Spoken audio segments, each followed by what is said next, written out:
I'm joined by Kyle Balgames. Welcome, Kyle. How are you? Raja Suleiman with Orzhov. Max McVitie. Congratulations, Brian to Mars. Zach Allen. I wouldn't be here without these guys, though. So. And the champion of Proto Counter-Attack here, Relax.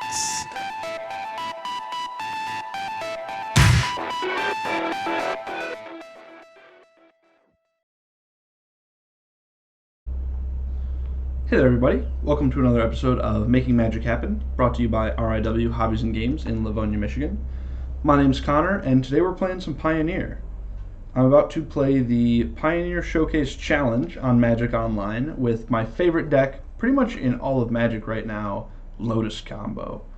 So what we're looking at, for those of you who are unfamiliar with the deck, we're looking at Lotus Field, which is a land that adds 3 mana of any one color. You have to sacrifice 2 lands when it enters play, and it has hexproof. Now, sacrificing 2 lands may seem like a pretty steep cost, but the thing that we get to do is we get to use untap effects like Hidden Strings, untaps 2 target permanents or taps them, Vizier of Tumbling Sands, and Pour Over the Pages to tap and untap Lotus Field a bunch and generate a lot of extra mana. We also use Thespian Stage so that we can get 2 copies of Lotus Field in play without having to sacrifice 4 lands. This one just becomes a copy and you don't get that pesky enter the battlefield trigger. Now, to give you the rundown of this deck, what we're doing is trying to generate as much mana as possible using the spells that I mentioned before. We use some of our 2 mana spells, Strategic Planning, Satyr Wayfinder, and Sylvan Scrying, in order to find our Lotus Field and our Thespian Stage. We generate a lot of mana, and then we use Fae of Wishes to go get a win condition out of our sideboard. We also have Dig Through Time and Peer into the Abyss as our cards that generate value and find us what we're looking for. Now, Peer into the Abyss is really the card that's taking this deck into the future now that Underworld Breach is banned. And what this does is it's 7 mana, and it says target player draws cards equal to half the number of cards in their library and loses half their life. You round up. And this card basically says 7 mana, win the game. If you have 2 mana left over afterwards, you're going to draw into a Hidden Strings, you're going to draw into a Vizier, and so you're just going to draw 15 to 20 cards and usually just be able to kill your opponent on the spot. There aren't very many aggro decks in Pioneer right now, and so your life total isn't under a whole lot of duress. And so getting to cast this card usually means that you're going to win the game, because no one's really putting you under a lot of pressure. Pioneer right now really looks like a bunch of mid-range piles trying to go over the top of one another. There's an Esper control deck. There are some kind of Omnath mid-range decks that are basically just card for card slotted in from standard with the Lotus Cobras and the Escape from the Wilds. And then there's a lot of Reclamation decks. And so we're really trying to take advantage of the fact that all these mid-range decks are just trying to go over the top of one another and can't really interact with us in meaningful ways. The card that we got from Zendikar Rising is Bala Ged Recovery. And this is a 3 mana regrowth. Return any target card from our graveyard to our hand, but it's also just a tapped green land, which is very good for us because if we don't have 2 lands that aren't Lotus Field in our opening hand, we normally can't keep it. So just having a spell that also doubles as a land when we need it is incredibly valuable. And then lastly, we'll touch on Fae of Wishes. So right now, Fae of Wishes is getting our win conditions from the sideboard. You'll notice that in the main deck we don't have any way to actually win the game other than attacking with some very small creatures. But Fae of Wishes, the granted side, lets you reveal a non-creature card you own from outside the game, put it into your hand. And so the win conditions that we use are Ugin the Spirit Dragon, Jace Wielder, and Jace Wielder of Mysteries. Usually how the combo goes is we will generate 14 mana with Fae, or with Hidden Strings, with Pour Over the Pages, and so on. Once we get up to 14 mana, we'll Granted for the card Omniscience, and then we will hopefully have another Fae in hand or a way to find one once we get Omniscience into play. And then we will Granted for Jace, draw our entire deck, and then win the game.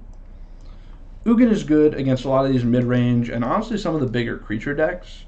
If you ever get to enough mana for Ugin but you can't quite kill your opponent, getting an Ugin in play and resetting their board will often buy you a lot of time. We're also playing some sweepers for the faster decks where we may not necessarily have time to get to Ugin. We have Shadow the Sky, given the recent uptick in hexproof style decks, just putting a lot of auras on creatures. Damage-based removal doesn't necessarily, or damage-based sweepers won't always get them. And then Anger of the Gods. We have another Peer into the Abyss in case we just need to honestly like draw more cards once we have an Omniscience in play. It's also fine to get with Fae of Wishes if... What are those situations? Give me 1 second, I'm sorry. It's also fine to get with Fae of Wishes if we can't keep going for one turn, but we just want to set up and get ready to kill the next turn. Tormod's Crypt is good against any graveyard decks that might come up. There's been an Oops All Spells deck running around that just plays Balustrade Spire, Undercity Informer, turns over their whole deck, triggers a bunch of Creeping Chills, triggers a bunch of Narcomoebas, and then wins the game right there. So getting a Tormod's Crypt into play against those is super valuable. We have Alpine Moon, because I was expecting to see a little bit of the mirror today. Niv Mizzet is a card that we board in against some of the slower decks. Just gives us a good alternate win con. Some of the more prominent decks in the format include 5-color Niv Mizzet, which plays Slaughter Games. And if an opponent were to Slaughter Games or otherwise Cranial Extract our Fae of Wishes, then we can't win the game. So Niv Mizzet's a way for us to win the game after that's already happened. We have Thought Distortion for decks that play a lot of counter spells, and we have 2 because post-board we will bring one in and then leave one on the sideboard just so that we have easier access to them. It can be difficult to beat a lot of Mystical Disputes and Dovin's Vetoes, so that's really valuable to us. We also have copies of Blink of an Eye and copies of Wilt. These are just kind of good catch-all answers. Wilt is here for answering Damping Sphere. Blink of an Eye is good against a lot of decks, honestly. Like sometimes I'll just bring this in when my opponents have Narsets that I need to answer or Graveyard Hate that I need to answer. Or I'll bring it in if my opponent's trying to go tall with, say, they're just dealing me all their damage through an Uro or through a creature with a lot of auras on it. So can come in a lot of different matchups, can be valuable if an opponent ever gets something like a Damping Sphere in play. And yeah, that's kind of the deck. I do need to give you all a little bit of a heads up. This morning, the tournament was at 9 o'clock, and I woke up at about 8:55 for it. I had registered the night before, and so I didn't end up recording round 1. To give you a little bit of rundown, I ended up playing against Bob and Cheese, a pretty good Magic Online grinder who I actually tested for this event with, and Bob was also on Lotus Field, and we played some interesting games where we both ended up making a few mistakes, but I ended up getting pretty lucky to get there in the end. And so we're going to be jumping into this tournament starting at round number 2. I'm 1-0. Now, I will say that some of you may already know the result of this tournament. You may have seen on Twitter or on Facebook or wherever you follow me, but even if you already know how it ends, please watch this video. There's some really, really interesting games. We played some really fun, some really close matches, so I hope you enjoy. Alright, hey everyone. Welcome to round 2 here on Making Magic Happen, brought to you by RIW Hobbies and Games in Livonia, Michigan. I'm Connor, and today we are playing the Pioneer Showcase Challenge. These are like the Magic Online Weekend Challenges, but they're a little bit special. They qualify you for an end of year or somewhere down the road event if you top 8, called the Showcase Qualifier, which can then qualify you for the 8-person Magic Online Championship. I was lucky enough to be able to play in the Pioneer Showcase Qualifier just a couple weeks ago and came up 1 match short of qualifying for the Mox, and so I'm doing my best to get back there. Today we're playing a little bit of Lotus Field, as I'm sure I'll tell you in the deck tech. I'm recording the deck tech a little bit later. I feel like this deck is the best deck in Pioneer right now, and it's really the best choice. We're 1-0. We played against a friend, Bob and Cheese, who was also on Lotus Field. Played a little bit badly, to be honest, but the mirror is just kind of very swingy, and so here we are. Tournament's at 9 a.m. on Sunday morning. I made the mistake of staying up until about 2:30 and rolled out of bed at 8:55, so hoping that I'm going to play a little bit better this round. Looks like we lost the die roll. This person generally plays aggro decks, and so I'm going to try to keep a hand that's a little bit faster, hopefully have a grazer in it. But we will see.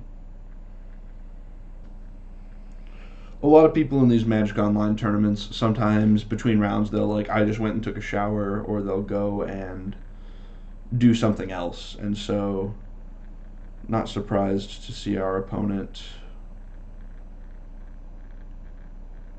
taking a little bit. This is essentially all that we want in an aggressive matchup, and we see him reveal a Lotus. Looks like he might be playing a green-white Auras style strategy. So we just get to go Grazer into turn 2 Lotus. So we're in very good shape here. Dig Through Time isn't really what we're looking for at this point.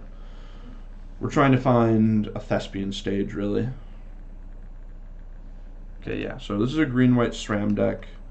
This matchup can be pretty hard, depending on, you know, how their draw is. Luckily, we have a pretty fast draw here, so long as we can find a Thespian stage. We might honestly just play this Vizier of Tumbling Sands next turn, and then try to go off on our turn 4. We'll see how his draw looks. It's a pretty strong draw.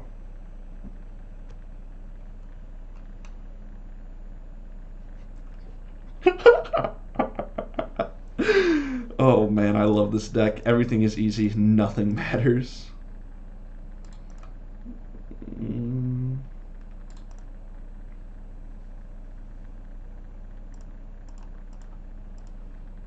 Just gonna cycle here.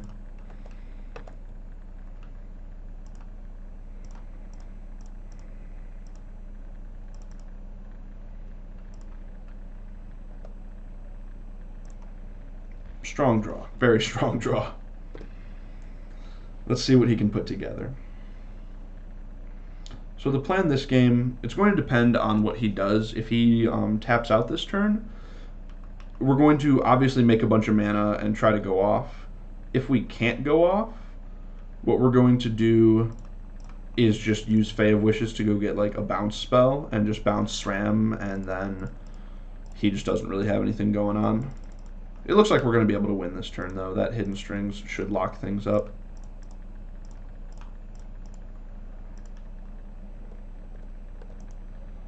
Because we just get to go like this.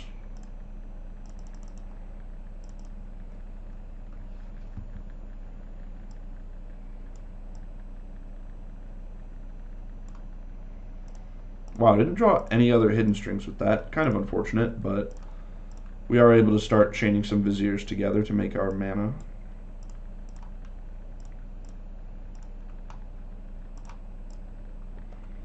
And then from here it's pretty textbook. After you cast a Peer into the Abyss, and you have any amount of mana to follow it up with, you're going to win most of your games. It's pretty hard to come up with a losing situation when we have this much mana and this many cards.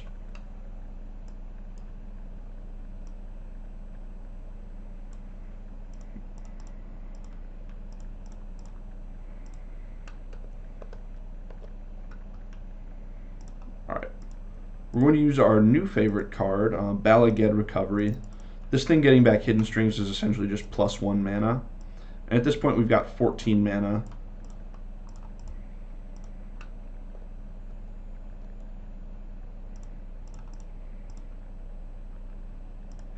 So we're just able to go ahead and Fae for an Omni.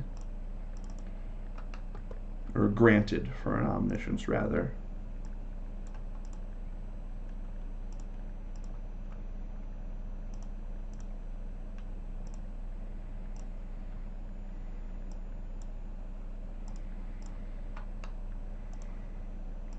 And then, now that we have Omni in play, we just need to draw all of the cards in our deck before putting Jace on the field.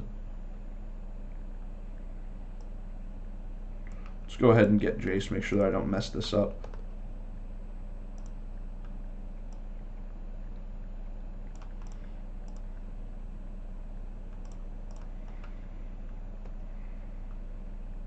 Draw our cards. And then win the game. Alright, pretty good start. Turn 4 kill against a solid draw from green-white Auras.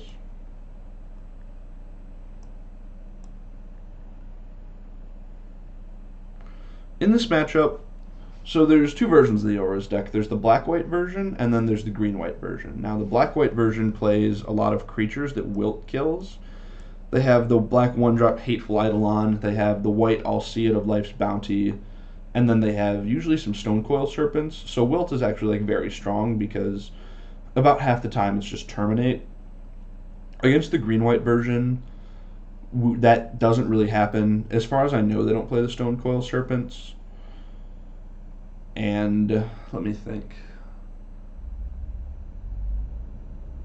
As far as I know, they don't play Stonecoil Serpents, and they definitely don't play Hateful Eidolons. So the only card that this would hit would be the Alseid of Life's Bounty, the one that you can sacrifice to give protection from something. So I'm just going to bring in the Blinks of an Eye, and then still try to be pretty fast. In this matchup, I'm going to cut a Satyr Wayfinder, and then usually when I cut a Satyr, I cut a Dig Through Time just because Satyr fuels Dig so well. It's possible that I'm just supposed to cut both Satyrs, but definitely not cutting Arboreal Grazer in a matchup where we need to be going fast like this.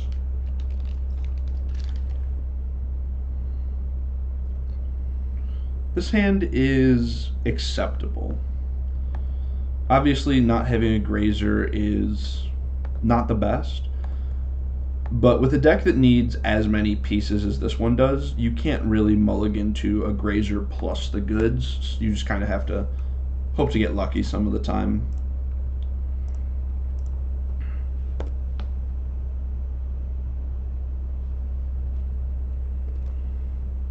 Looks like our opponent's going to have a pretty strong draw. He was on a mulligan to 6. So maybe doesn't have, what we're looking to dodge here is the Ethereal Armor and the All That Glitters. Because these that give just, +1/+1 don't do a whole lot.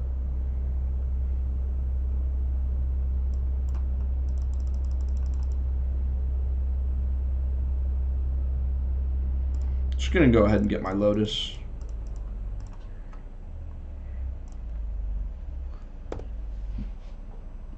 There's like some thought to going and getting a Blast Zone, but I just don't think that that's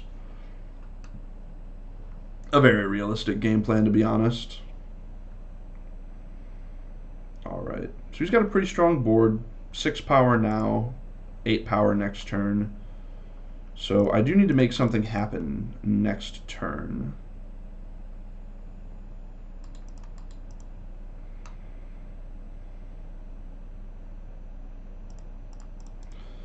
And then I think I just have to get a little bit lucky here.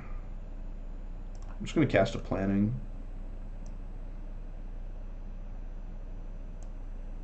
Take Blink.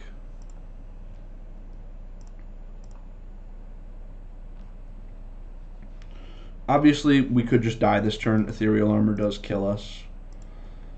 But I think that playing Fae as a blocker is just kind of playing to not lose rather than playing to win. The plan was next turn, try to Hidden Strings for enough mana to Fae for something that could matter. If we found an effect like a Hidden Strings or a Vizier of Tumbling Sands, then we were going to be able to Fae for some sort of sweeper. And so that's what I was playing toward there. Hopefully we can get a little bit of a faster start when we're on the play. Now, I could see it being correct for us. I'm trying to think here. It's possible that we're supposed to leave in the Dig Through Time and just cut the other Satyr Wayfinder. But I also don't mind Satyr Wayfinder in that our opponent doesn't really have any trample effects. And so sometimes you can just throw it under the bus of a massive creature with 5 auras on it. So I think I'm fine having the 1 in. I don't think we want 2, just because it's not as consistent at finding our Lotus as Sylvan Scrying is. So that's kind of where I'm at with that. Hopefully we can draw an opener with Grazer here. And honestly, the goal in this matchup isn't even necessarily to kill our opponent, it's to get Ugin in play. If we can resolve an Ugin, they have a very hard time winning. Just because none of their permanents except for Luris cost more than 2. And so if we can resolve an Ugin, then it just ticks down to 5 loyalty and then still like a very high loyalty after just completely sweeping their board. So see if we can get a little bit of a better draw here on the play.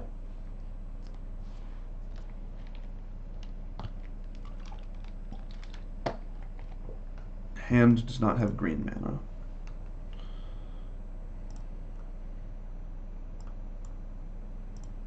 This hand is solid.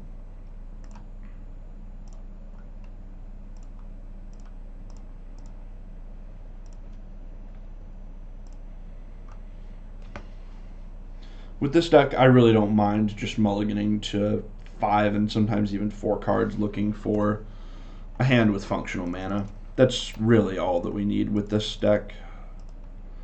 Balaged was a good draw, so we're just going to go ahead and get Lotus, play this as the land side, and then next turn we'll just be able to copy, have our mana set up on turn 3, and then hopefully try to put something strong together on turn 4.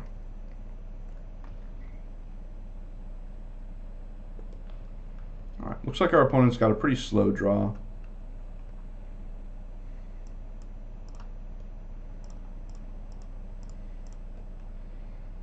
Sylvan Scrying is good. We might be able to put together something like a Blast Zone turn, depending on how all in he goes here.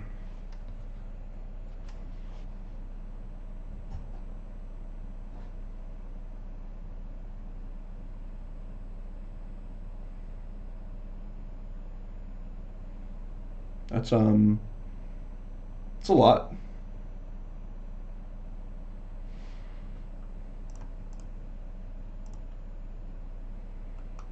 Just going to block there since the plan right now is to wrath this all away.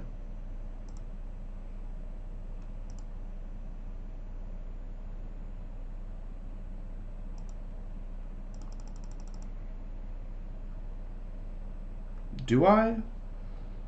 I don't think that I do, to be honest. I think I just try to set up for a win.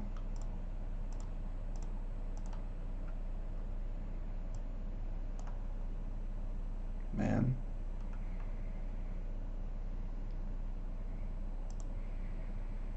These have not been... Those were not the strongest hits in the world. I'm going to go ahead and get our Blast Zone here.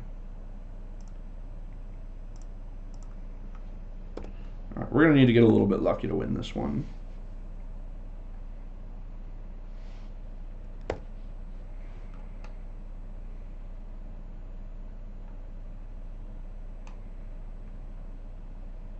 Possible we're just dead here if he has an armor. Alright, not quite dead, but...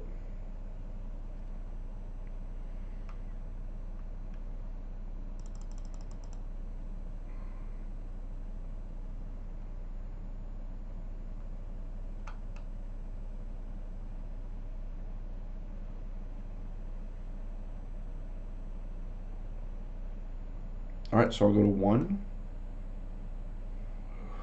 Man.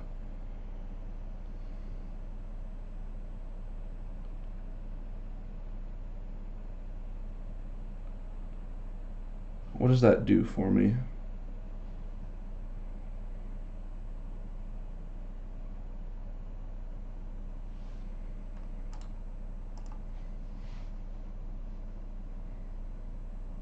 Anger doesn't do it. I think I can shatter the sky. Yeah, he messed up by using this Karametra's Blessing. I can just shatter the sky here.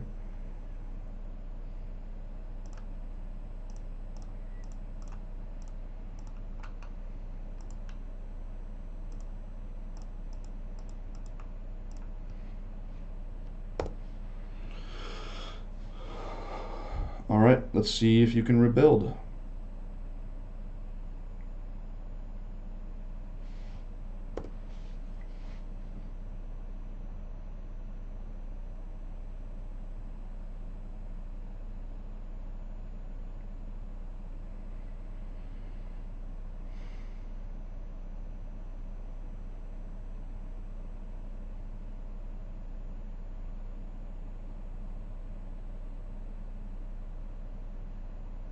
Okay, sure. So, plays SRAM, plays Sentinel's Eyes. This is good because it means we only need to replay this Fae of Wishes as a blocker to survive next turn. So really like seeing that kind of lack of rebuild from our opponent. Now, how to best approach this? I think I want to regrow a strategic planning here.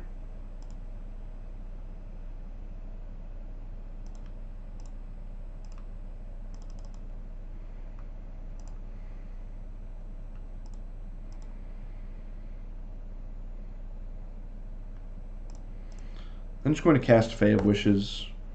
We are dead to an All-Seeed here, but I think that I'm willing to be dead to that.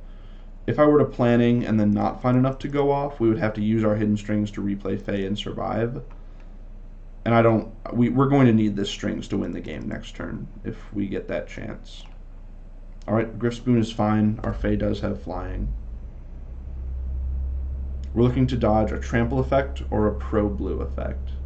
I don't know if they play All-Seeed of Life's Bounty in these decks, so... Yep, this doesn't do it yet.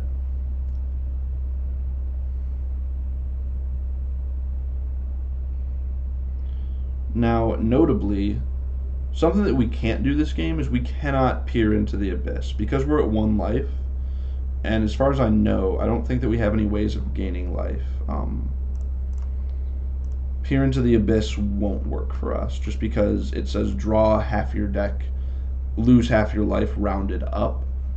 And so if you round up half of 1, we lose all of our life. So we need to just try to win the game this turn. It's going to involve pouring. It might involve Ugin. And let's see what we can do. This has been a kind of a crazy game. Interesting decisions. Going back to that turn 4 when I could, yeah, it was turn 4 when I could have just used this blast zone. Really interesting choices. Not sure if that would have been better or not. I just kind of felt like that was, again, playing to not lose instead of playing to win, which is why I did it. Obviously, it didn't work out the way we wanted it to. The strategic plan that we used didn't find a whole lot.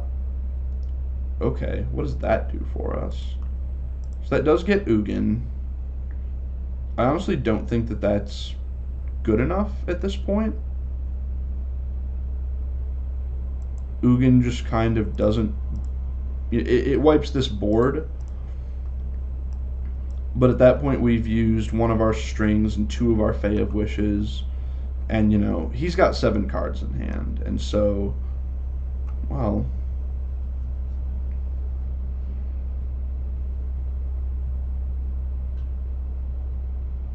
maybe it is right to just Ugin.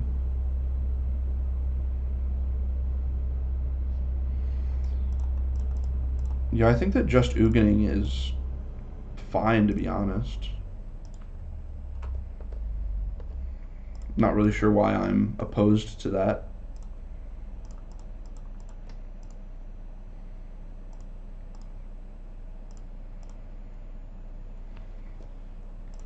This just buys us like so much time. Yeah, it uses up a strings, but we still can replay this Fae of Wishes from exile. Basically, we needed 2 more mana to get an Omni there, but then we would have needed something to do with the Omni, and there's no guarantee that the strategic planning finds us 2 more mana. So, definitely just like taking the safer line here. I'm not sure if it's the right one, but...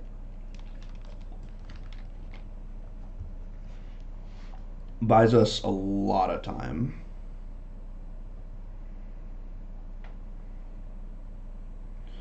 Now, he's probably just going to put Lotus back in his hand.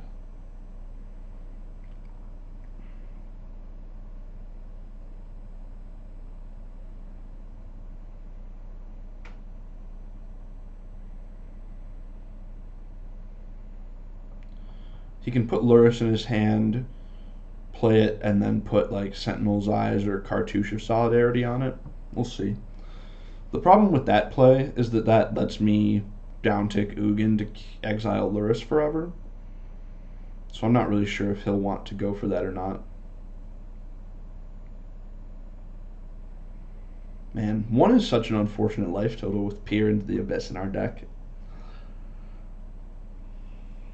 Wonder if there was anywhere where I could have saved a point there.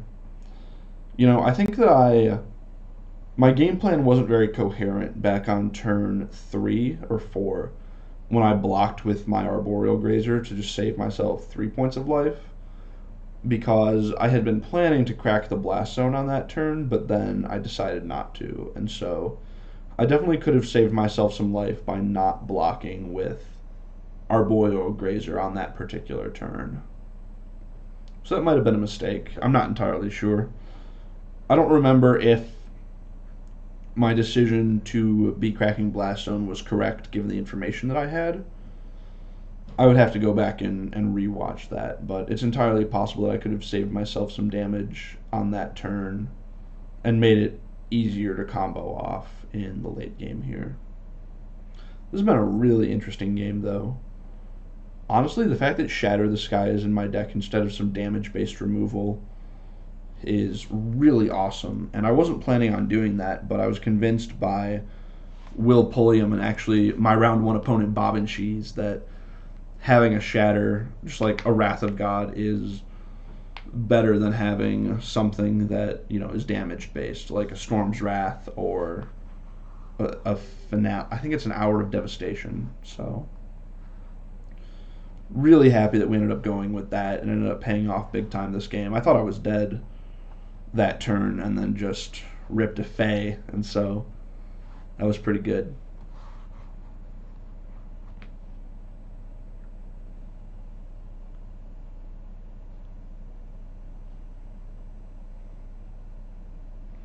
Now, notably, these mana confluences have really hurt my opponent. The fact that he's all the way down to 6 right now, just a couple of Ugin hits away from dying could be really relevant, to be honest.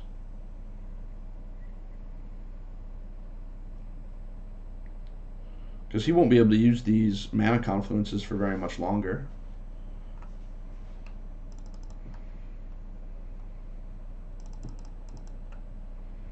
Of course, we're probably just going to keep down-ticking our Ugin because he's just going to keep, you know, rebuilding his board every turn, but we'll see. We'll just planning here, see what we hit. I will never say no to a pour over the pages in a spot like this.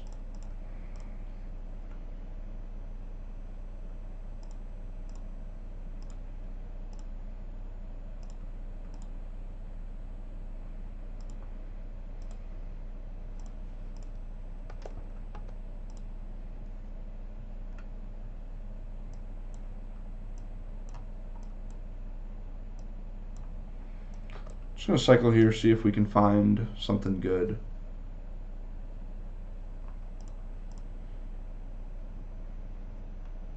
Alright.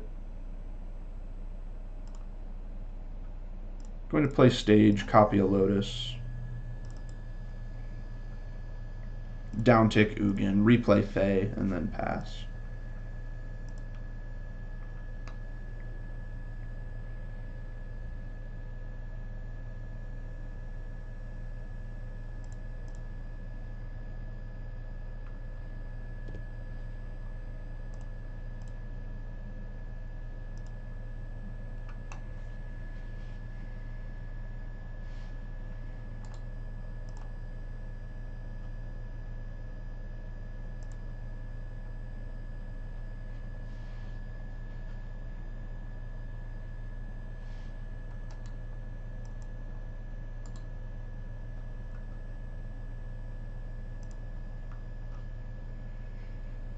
Alright, let's see what you can do.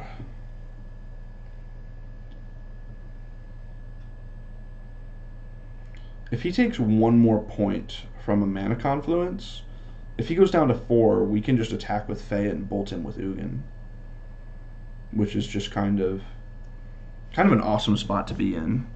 The fact that he drew 3 of these might end up making a pretty big difference in this game. Means he can't do quite so many Lotus shenanigans.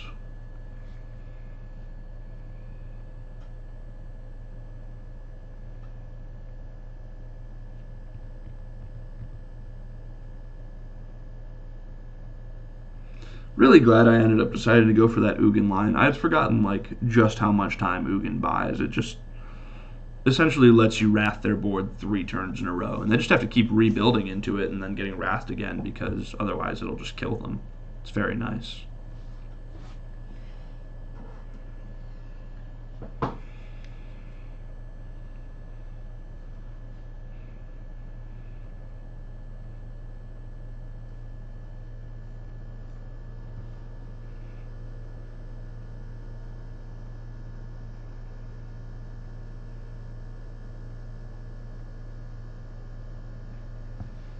Alright, Season of Growth does not kill us.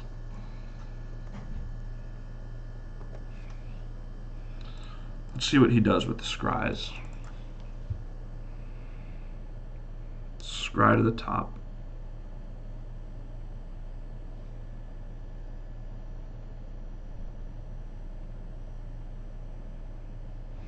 Okay. Now at this point, he cannot tap another Mana Confluence or he's dead on board.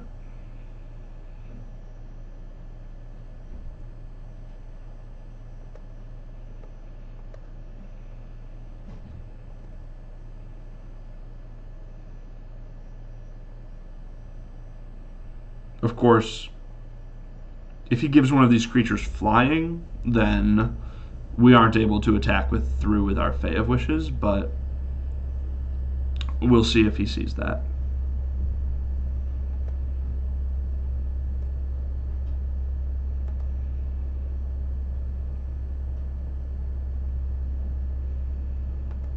Alright. It looks like we win here. I really hope I'm not missing something just ridiculous, but neither of these creatures have flying or reach, so we're just going to attack and send 3 upstairs with Ugin.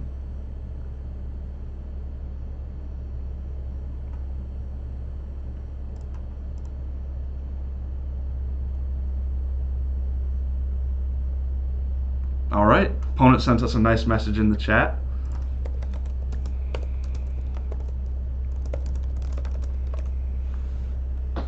And we're off to a pretty strong 2-0 start.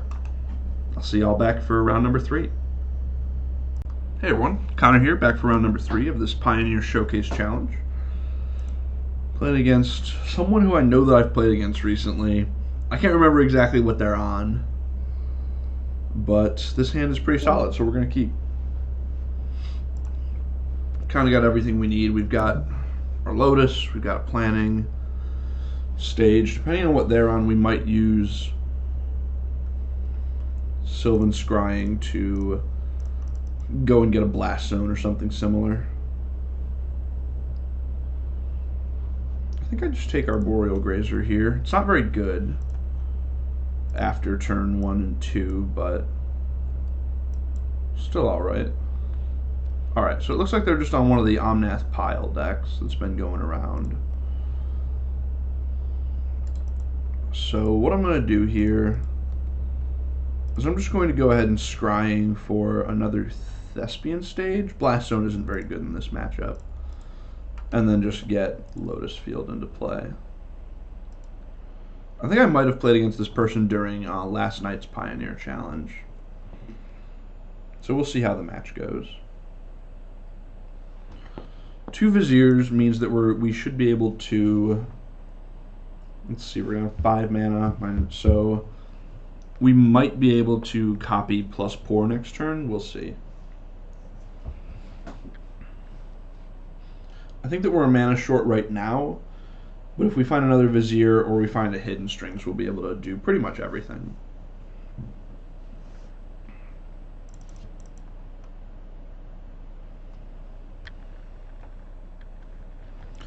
So, opponent looks like they're playing Omnath this turn. This is pretty much their best start.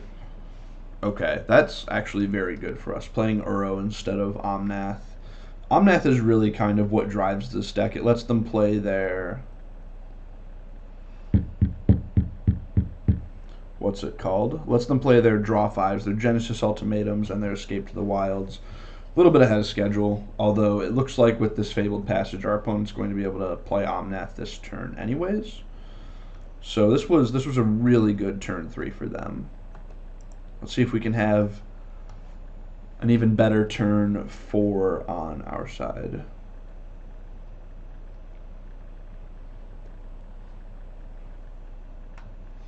Nothing matters. Everything is easy, nothing matters. So we are in a very good spot to win the game this turn. We have 4 looks at a card that pays us off.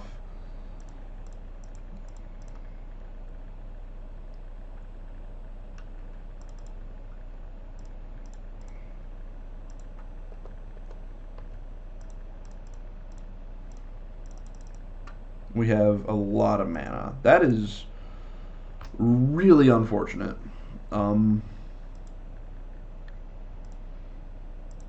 Alright, I guess that happens. Kind of sucks, but is what it is.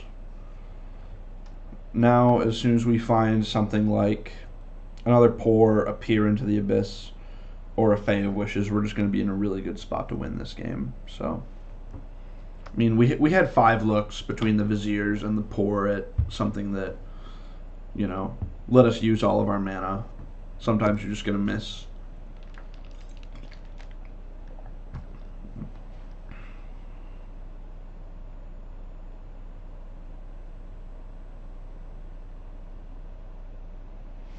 Opponent with another Fabled Passage. This is going to be a really strong turn from them.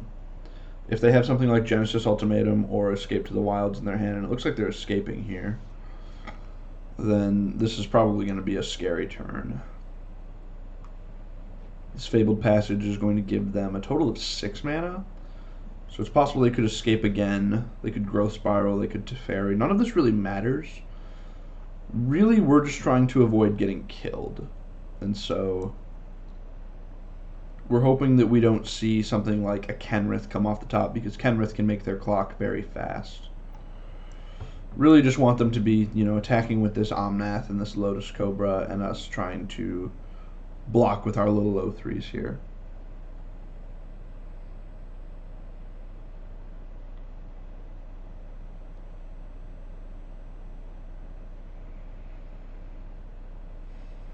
Alright, another Escape to the Wilds. Doesn't find a whole lot this time, luckily for us. Finds 3 lands, an Uro, and a Felidar Retreat. Felidar Retreat is pretty good for them because it increases their clock, but I don't believe they can play it this turn. They would be able to play it this turn if they had had a third Fabled Passage in their hand, but luckily they just play this Breeding Pool from exile.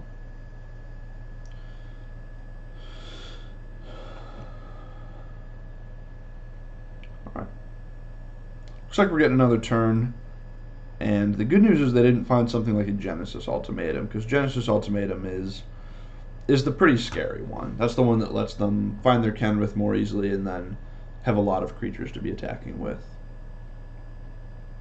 I don't know if they're like the standard deck that plays, or played I should say, now that Uro's gone. I actually haven't looked at Standard in a little while. I don't know how many Genesis Ultimatums they play and how many Escape to the Wilds they play. It's possible it's not the full 4 of each. I'm just really not sure. Oh geez. Our opponent has a lot of land drops. So they can go ahead and play this Felidar Retreat here. Or they could use Deafening Clarion, to be honest, to sweep away our Arboreal Grazers. I doubt they'll do that. I think they'll just play the Retreat. But we will see. Yep.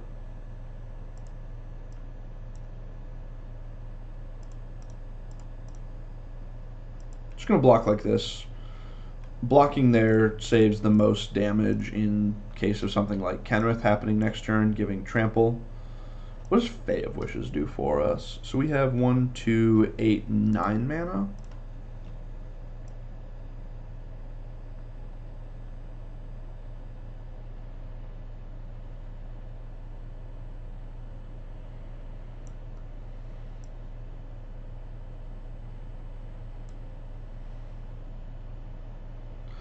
So I think that the plan here, I don't think that they can kill us next turn. I think that our plan should be granted for Peer into the Abyss.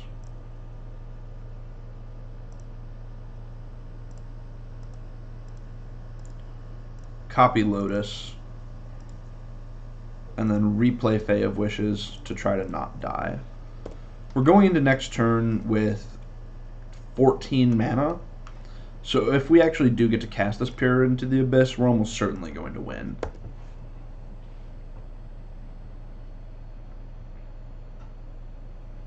So let's see what our opponent can do. Obviously, they've had a really strong start.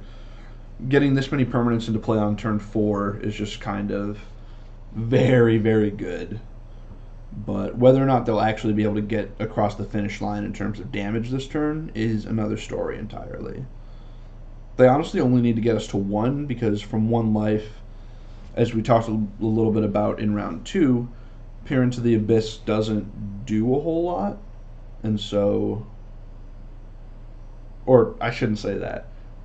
At 1 life, Peer into the Abyss kills you. So, gotta hope that they can not deal 15 damage here, which I think that will be alright. None of these cards that are in exile really help them do that. They would need like a really, really strong... Actually, I don't know. So if they would need to get 2 more lands in play for Lotus Cobra to not die to Deafening Clarion. Which they can probably do, to be honest. Yeah. Wow, we might just be dead here, but also Deafening Clarion doesn't kill Fae of Wishes. So we're still able to block the Omnath. So, actually, no, I think that we are just dead here. Wow. Holy crap. Yeah, because if they just play the Uro...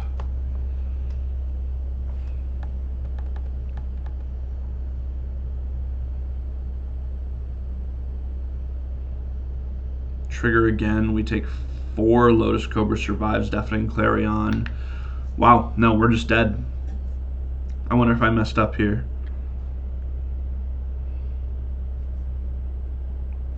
Because they can go Deafening Clarion and then Teferi bounce Fae of Wishes. Oh my god. Wow, what a game.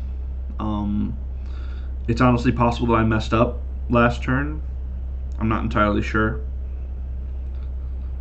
I don't know if just... I honestly think that just playing Fae for a sweeper, sweeping Omnath, letting them draw a card, is kind of just not really playing to win. I just feel like that doesn't really win us the game. I don't know. I have exactly lethal here. It's pretty frustrating.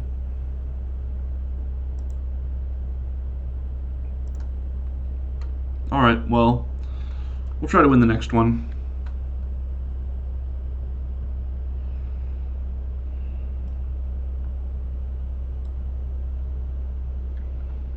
I'm going to check on something real quick. Zach, if you want to skip over this part, it might take a minute.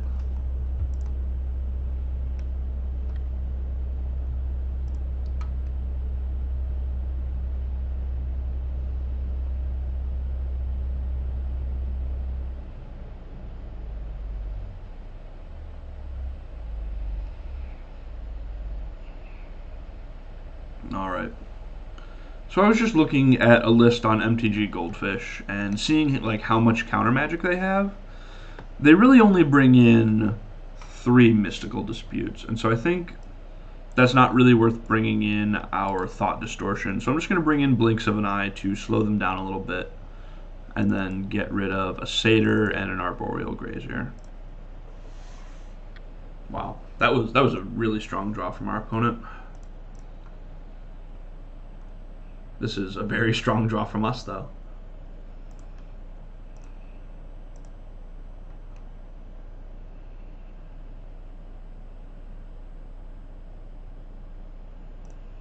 This is a turn 4 Lotus plus copy. Unfortunately, we're not able to put Balaged Sanctuary on the table with Arboreal Grazer, so We won't be able to do things as smoothly as we'd like to, but we still have our mana set up very, very early, which is really what we're looking for in this matchup. Obviously, last game we saw that if you have a lot of mana without a payoff, it can be difficult to win, but we'll see what happens this game. Opponent goes with the turn 2 Lotus Cobra again. We have all the mana in the world, and so now we really just need to draw any card draw spell, any like dig through time, or any way to pay it off. Obviously, if we draw Peer into the Abyss, that's kind of just the game, but we'll see what our opponent does here.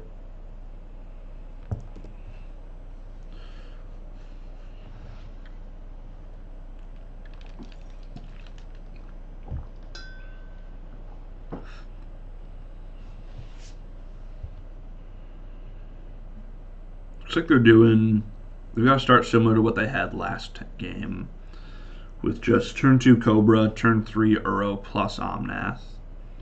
Just, oh wow, no Omnath here. Okay, that's really good for us. Omnath is just kind of how they win, so. Looks like they're going to be a little bit slower out of the gates than last game. Unfortunately, we don't have anything to do with all of our mana yet. But once we find something, we've got a full 18 mana, so I'm not super worried. What's this? Do they think that they could Genesis Ultimatum, or is this just an escape? Okay, just an escape. Didn't find a whole lot. They probably just play their second Lotus Cobra here. Which 2 Lotus Cobras is like pretty scary. Oh wow, just playing Soul God Lantern. Okay. Not worried about Soul God Lantern, to be completely honest. I will block.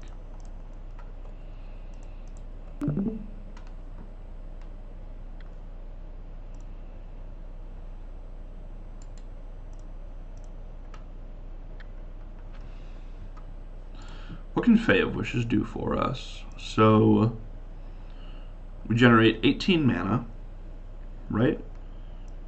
And then we Fae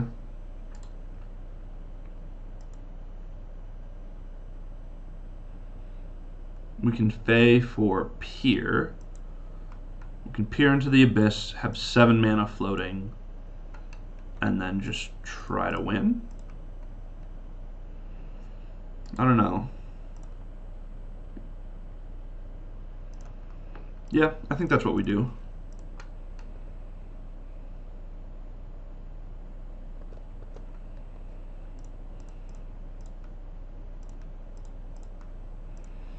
Making sure that we play around Mystical Dispute here by just generating lots and lots of mana.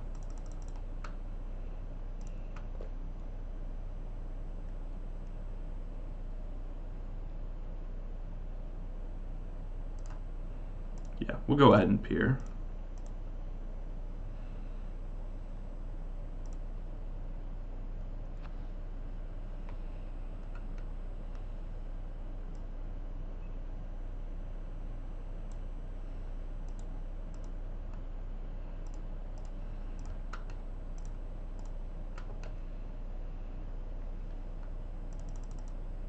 I should have used the final hidden strings before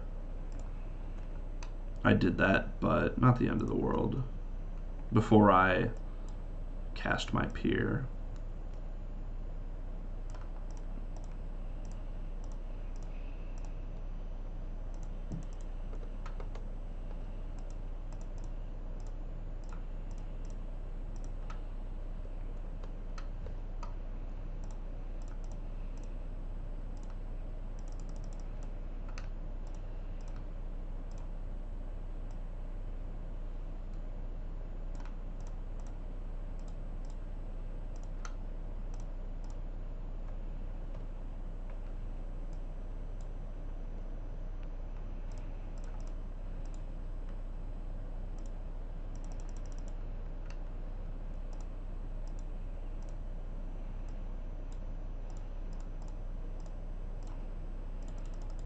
Basically just want to get to a point where we can Fae for Omni here without playing into, what's the name of the card? Without playing into this Mystical Dispute. I don't think that they have a dispute, but it's possible that they were sandbagging it. But we're just going to go ahead and get Omniscience here. And now we win the game. Cool. Opponent just packs it in. They know what's up. So a slight misstep from me by not casting the hidden strings before the pier, but luckily we found a Vizier and didn't get punished for it. So I don't really think that there's anything that I want to change about the way we sideboarded. I think that this is fine. In my experience, this matchup is just a complete and total race. They're trying to get Lotus Cobra into Omnath into a draw 5 going. We're trying to kill them before they can assemble that. So just gonna keep doing the same thing, I think.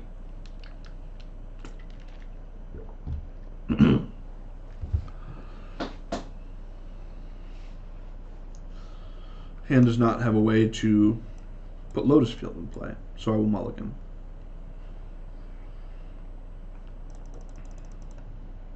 It's nice to have Grazer plus Vizier like these two are. The cards that kind of let us go zoom zoom, but right. This hand probably wins the game on turn 5. So I mean that's like honestly a little bit slow for this matchup. We could be dead by then, but a turn 5 win is like at the top end of their range. So looks like they don't have a Lotus Cobra, which is really where we want to be. That's just obviously like their very best card against us.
Just naked escape to the wilds. That's fine. We don't really mind that. They're also playing Bala Get Recovery. That's interesting. I haven't seen that before. This card is so good. Just a regrowth that can also be a land is awesome. Alright, we're just going to pass here. Our draws haven't been very good to us. We haven't found like any action spells since we got rid of that Dig Through Time. But that's okay. That's what Pour Over the Pages is for. Wonder what our opponent has in store this game. Gonna check and see what the game log says they've done this turn. So they have played an activated Fabled Passage, which means that they can't go nuts with Omnath this turn. They can go, but not completely. If they have another Fabled Passage in hand, we're gonna be in some trouble. But oh, okay.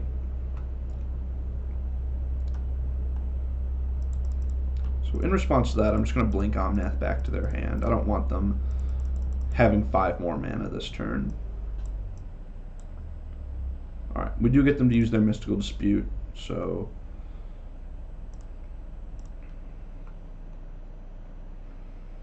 obviously don't love that they still have Omnath in play, but you know, we got to get the Dispute out of their hand for a card that matters a whole lot less than some of the other ones that it could tag. So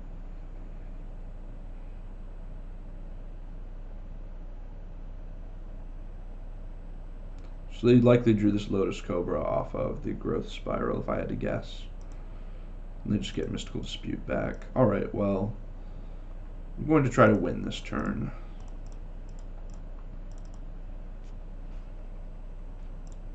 It's not super likely, but we'll see what this poor finds.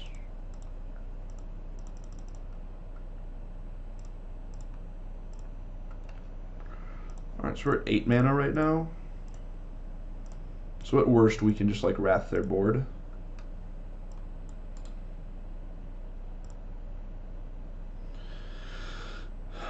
Yeah, I think I'm into just Wrath this board away, and then...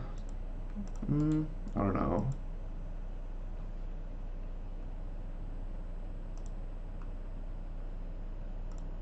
Yeah, let's do that.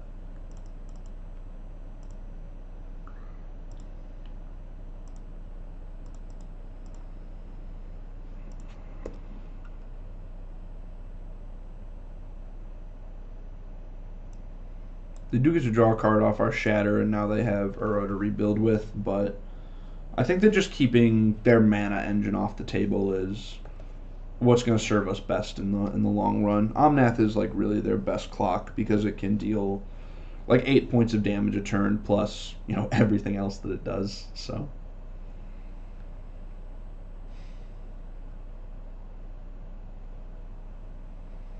we do need to play around Mystical Dispute for the rest of this game, but I think that we can manage that.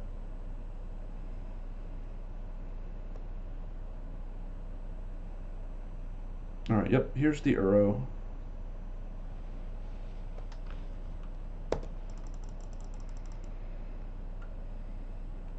Wow, 32 is a lot of life.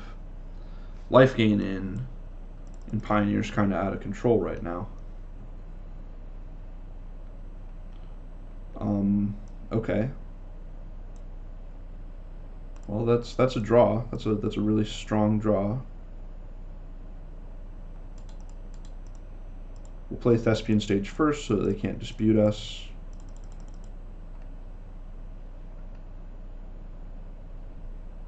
They could dispute us, but okay, they do choose to do that.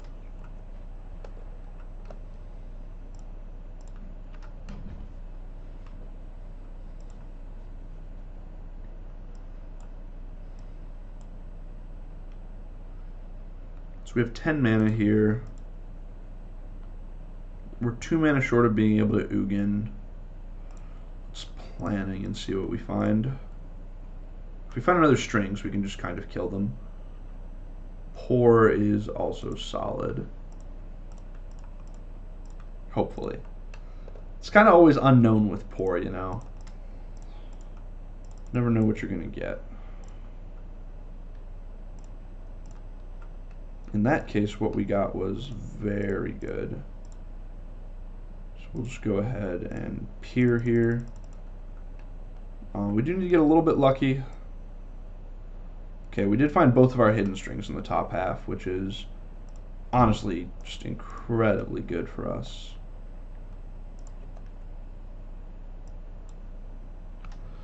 Alright, so let's take stock here. We have 3 mana plus 8. We have 11 mana. We have 1, 2, we have 1 Pour left. So we kind of just need to win the game with this 11 mana. Vizier. We only have 1 Vizier left. Wow. We could be in some trouble here.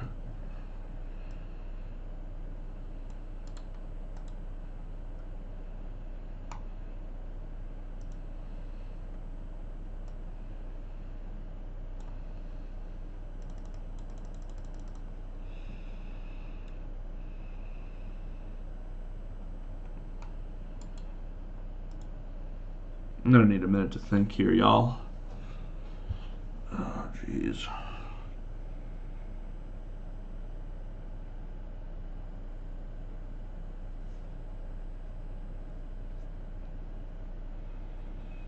$16 cards and 11 mana. We can't Jace.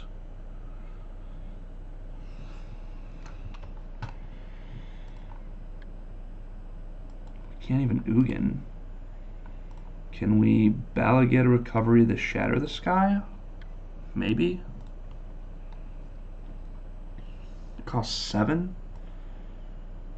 Do we have Bala Ged Recovery? So we would still need to find Bala Ged Recovery.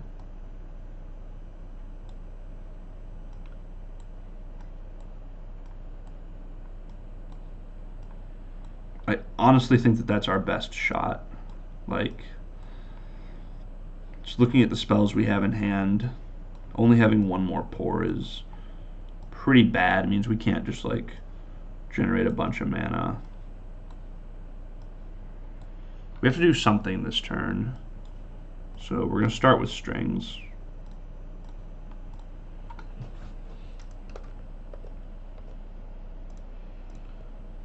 And then we will dig through time.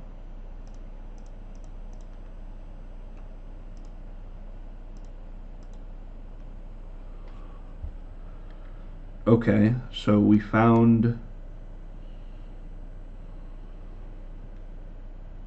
What does that do for us? We found our last pour in our last... We found our last pour in our last vizier. If I were to take both of those, what could I do? Not much, I don't think. If I take pour, Bala Ged Recovery.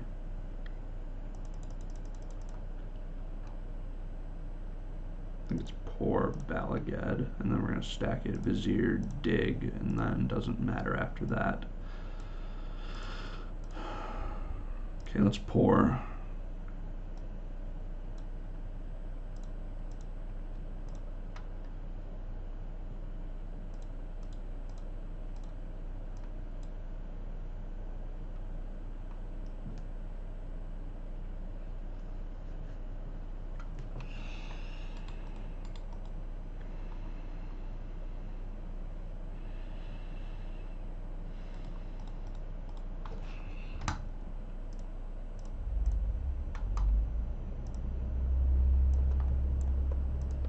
So at this point, the way that we're going to win the game is obviously with Jace.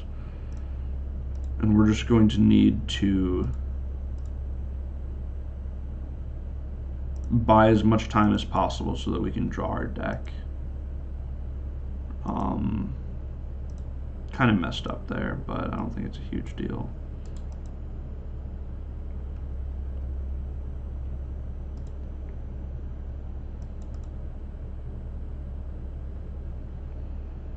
Go ahead and take strategic planning there, just because it's more efficient at getting cards out of our library. Go ahead.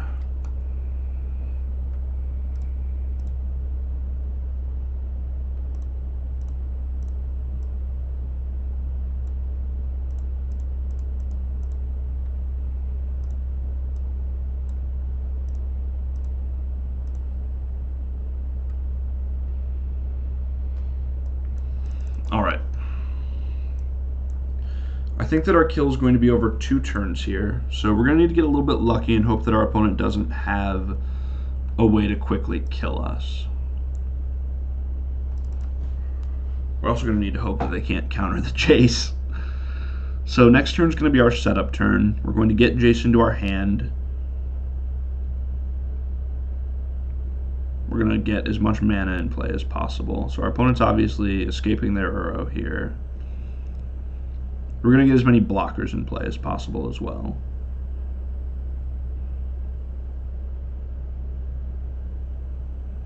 Could I win the game next turn?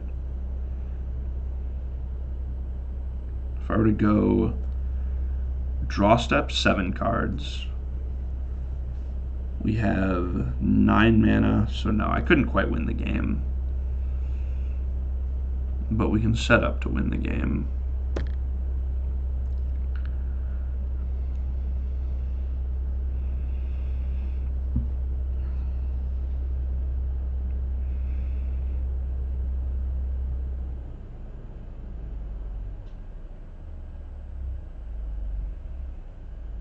Soul Guide Lantern doesn't really do anything here. Yeah, they cracked theirs too early last turn.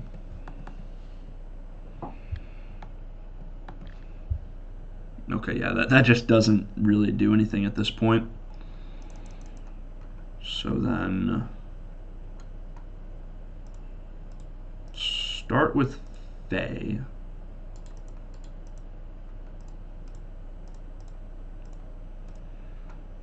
Let's grant some wishes.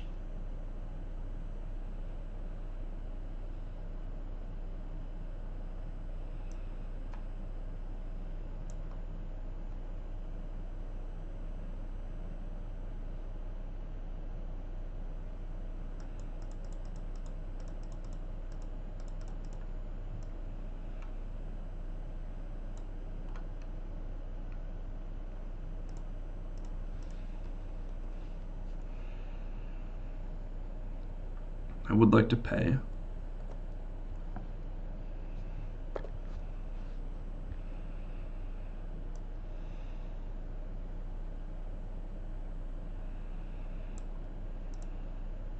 Let's get Jace.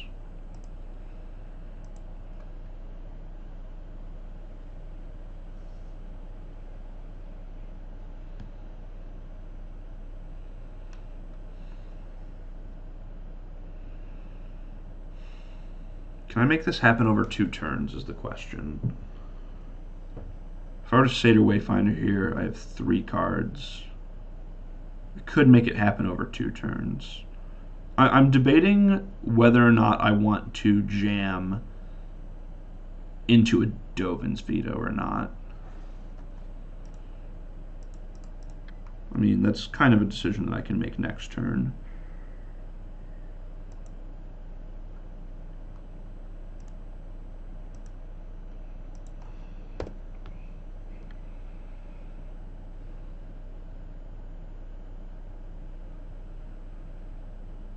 So we can obviously beat Mystical Dispute. We have enough mana for that. Dovin's Veto could be harder. We'll see what they do this turn.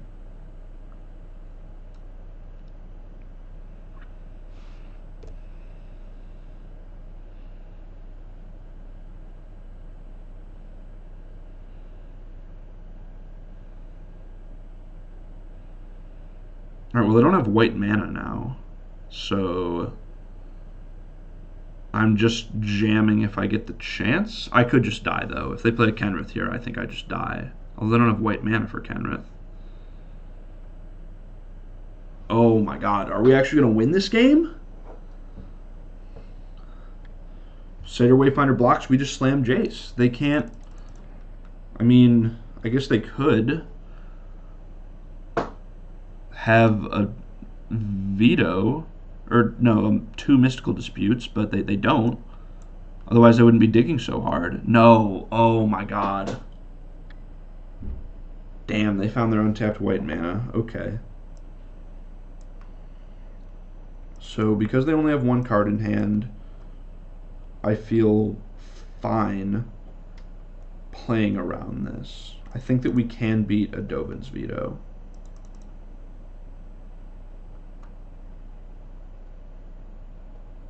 What? What's happening?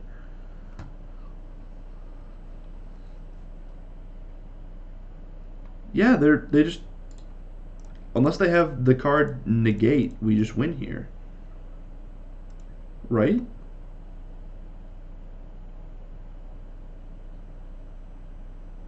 Oh man, I really thought they were just going to leave that white mana up. I really thought they had the Dovin's Veto, and I was going to play around it.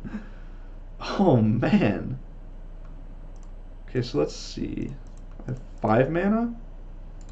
Okay, so nothing we can do here other than just use Jace and hope. Oh, we did it! Ha!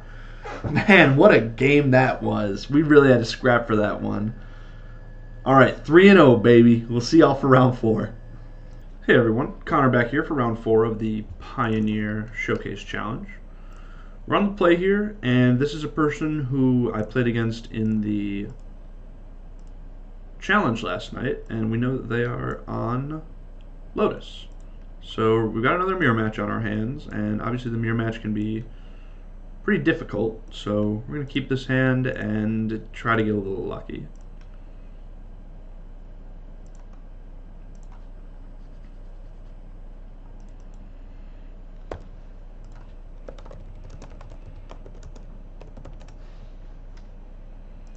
Played against them in round 1 last night.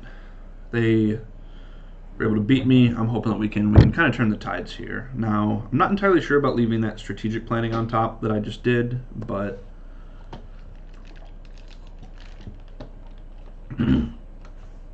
I think it's all right. We just really need to find our Lotus and get that going.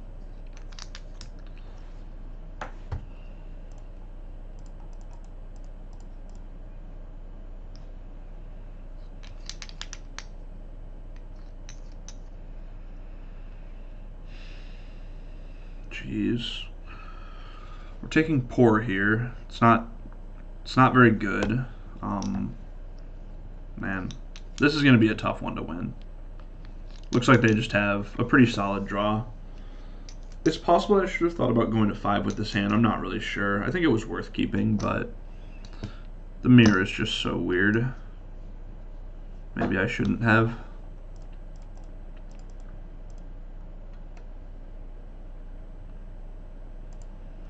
Alright, well, we found Lotus off the second planning. We get to get it in play this turn and hopefully draw like hidden strings next turn to try to go for a win. We will see. If we draw hidden strings or we draw Fae of Wishes, we've got a reasonable shot. Looks like our opponent's doing something though. If they're taking game actions here, they're stringsing, I have to imagine that we're probably dead.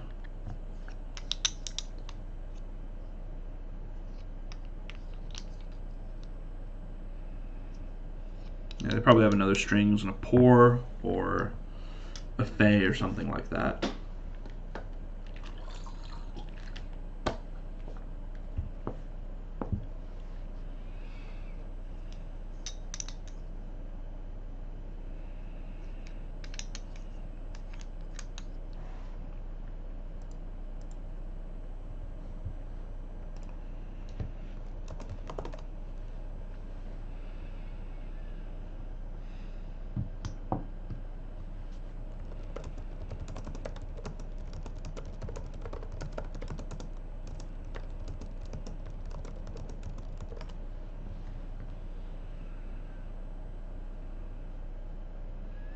Alright, Bella, get a recovery, gets back his strings. So my opponent is at 9 mana now, which means that if they have a Peer into the Abyss, they can go off. Which, you know, our opponent having a turn... Okay, we're not quite dead. We're still probably dead. Our opponent having a turn 3 win is just kind of, you know, there's not a whole lot that we can do about that.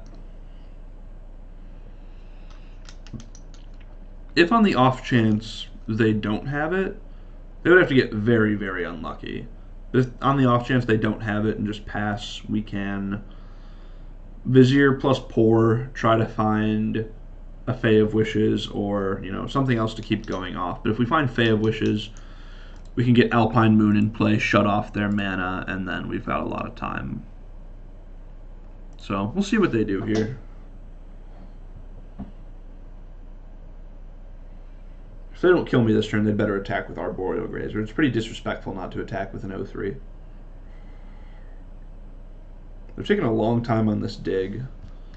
Now, the optimistic part of me says that maybe they're taking a long time because they don't have very much, but in reality, they probably just have a lot of options here, and they're just doing some math. Okay. So we know that they have that. We know that they have strings. So they're at 8 mana now because each strings is plus 4.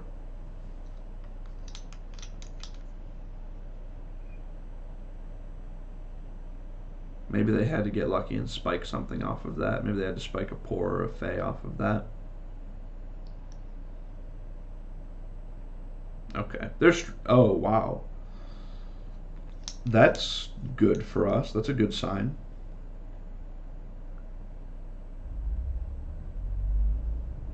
You might notice in the chat here my opponent and I talking about Caleb's Discord. That's Caleb Shearer, who kind of is the innovator of this deck. He is the one who's put a lot of work, and he put Peer into the Abyss into the deck.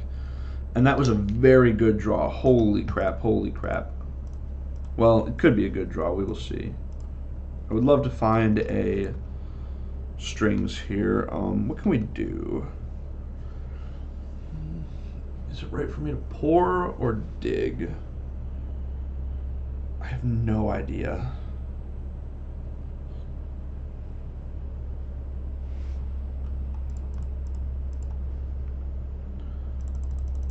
Six mana, pour is -1.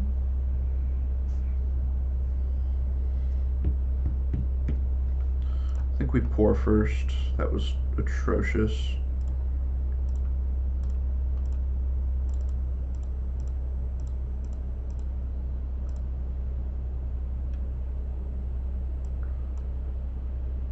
So then we do that. Oh, damn. That's really too bad. We can't do it this turn because we don't have the right colors of mana. So we need to use our blue mana to untap this, and then we need blue for Granted and red for Alpine Moon. So unfortunately, we are not able to Alpine Moon our opponent here. If this Thespian stage were something else, if any of these were like a blue land, then we would be fine, but as it is, we just need to pass again. Missed an attack. Wow. Punting this.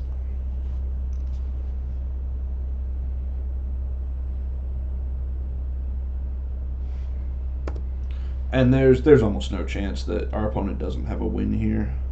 Their hand would have to be pretty abysmal.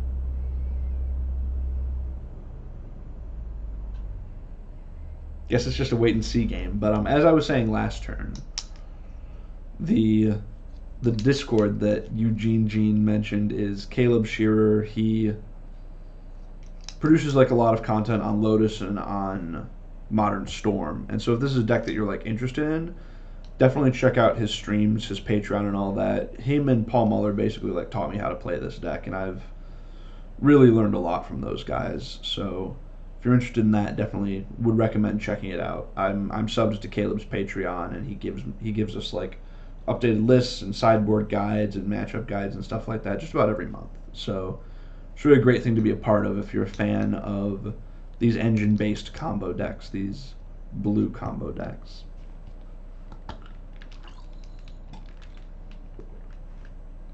As I am. Now let's see. Our opponent hasn't done anything yet. But if they have a Fae here or a Pier, it doesn't look like they have a Pier yet. But it looks like this is, yeah, if they're casting strings here, we're almost certainly dead. Because if they have a Fae, then, yeah. They're a mana short of being able to Omni, which is nice. But they can peer into the Abyss if they want. So they can draw most of their deck here.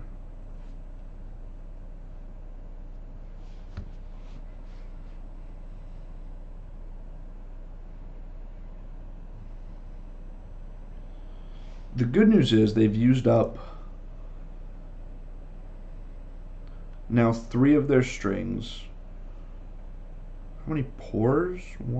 Only one pour, so they probably will be able to generate enough mana to kill us here. There's almost no chance that they don't. Because really all they need to do from this spot is draw their deck and get Jace into play. That can be done a couple of ways. You can get Omniscience into play, which is kind of the easy way to do it, but it takes up a lot of mana. And then it looks like our opponent's just going to cast. Okay. So now they should have enough to get Omniscience. Even if they don't, then okay, yep. Vizier makes 14 for an Omni. Even if they didn't, something that they could have done would be to cast To get Fae for Jace, cast a Strategic Planning, and then cast a Satyr Wayfinder to mill yourself 7 cards, and then Jace would only see 2 cards left in the deck, mill those, and then win the game. So 12 or 13 mana would have been good enough there. In this case, we are dead. There's not a whole lot that we can do.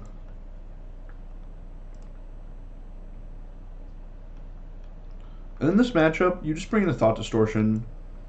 Not a whole lot else. I'm going to bring in a Wilt, just for the sake of destroying an Alpine Moon on the opposing side.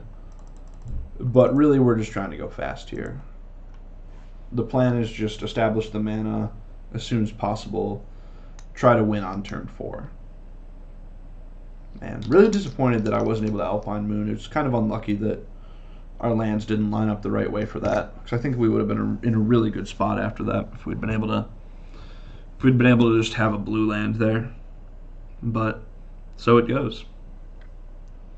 We'll try to draw a little bit better mana in game 2 here.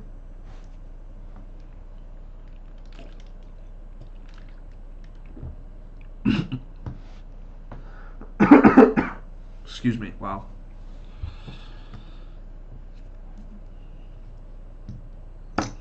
Bringing in a Thought Distortion just because if you can resolve it and get someone's, like, if you can get a couple of Hidden Strings or a Strings Pour or a Dig, something like that. The only things that it doesn't hit are Vizier and Fae of Wishes. And, you know, people will usually use Viziers pretty early in the mirror just to try to accelerate their mana and spike a Hidden Strings or something like that. So usually Thought Distortion will set them back a couple of turns in their ability to kill you. So you have to spend a lot of time rebuilding their hand after that. Things that we're going to look for in an opening hand here are Viziers, sorry, not Vizier, are Arboreal Grazer. I'm not excited about this hand, but we can keep it.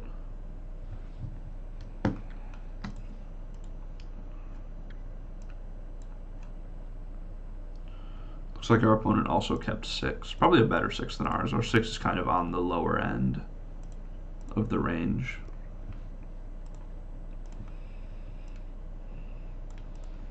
No Arboreal Grazer is really good for us to see.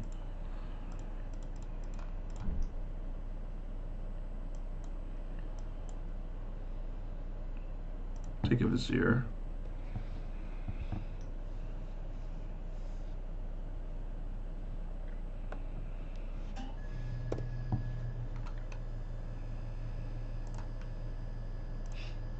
Damn. Satyr finding Lotus. Oh, so our opponent just already has the Lotus lined up. Gotcha. We'll just get Vizier in play here.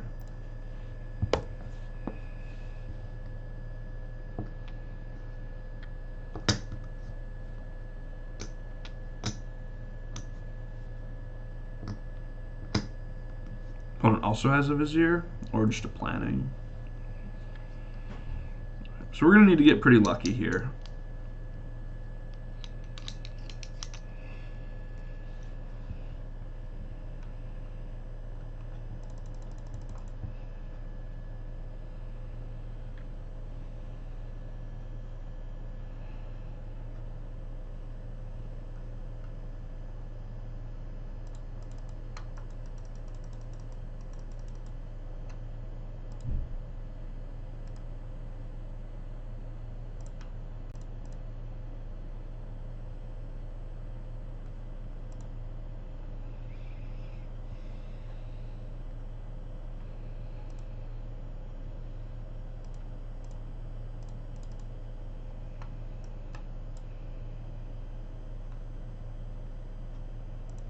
Mystical Dispute, wow.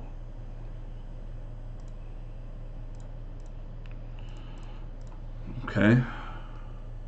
It's pretty good. I'm just trying to set up so that I have as much mana as possible when I eventually do find my Lotus. Getting these creatures in place so that my opponent can't do anything weird like cipher a Hidden Strings onto their Satyr Wayfinder. I would very much like to draw Lotus Field, please.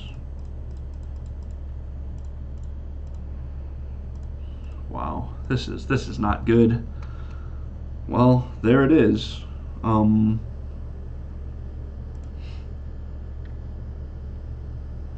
We have a shot. We do have a shot here.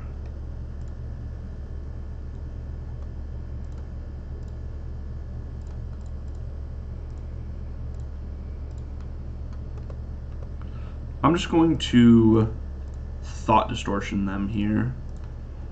Don't really want to try to get cute with pour over the pages. We're just gonna nuke their hand. That was really good turn. Oh my god. So now they just have a Blast Zone and a Sayer Wayfinder. We do still need to kill them before, you know, they draw something good, but that was just about as good as that turn could have gone. About as well as that turn could have gone. My high school English teacher is not happy with me right now.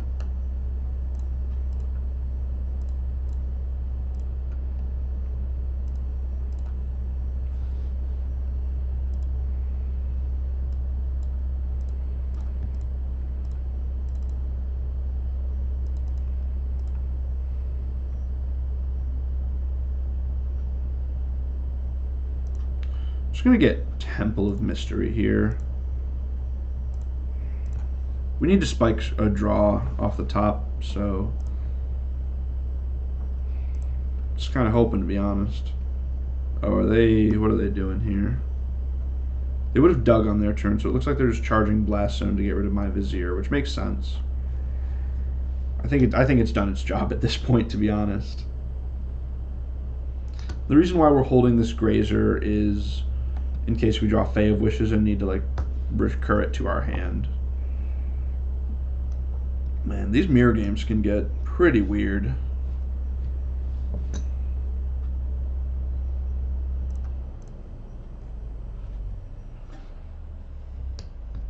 So we're not sure if they like the card on top.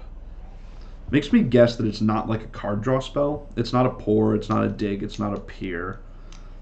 If I had to guess, I would say it's probably a Hidden Strings. Because they would keep Fae, because Fae just sets them up to draw a card draw spell.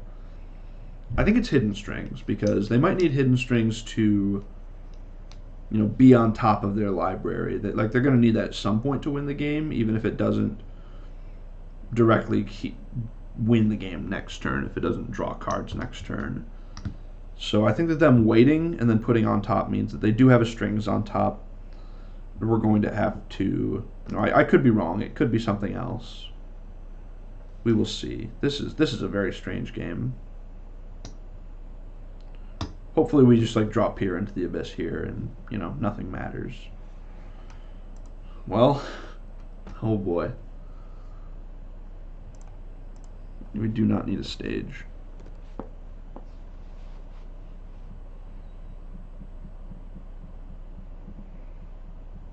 Okay, so it looks like it was Fae. If it was Fae, that's pretty bad for us. Yeah. So this can get an Alpine Moon, or it can just get something that can win the game. Honestly, hopefully they just get a payoff. If they get a payoff here, then, you know, yeah, they got Peer. So we need to spike something here. But it doesn't immediately KO us like Alpine Moon would. So their last card in hand is Peer. We've got a Peel here.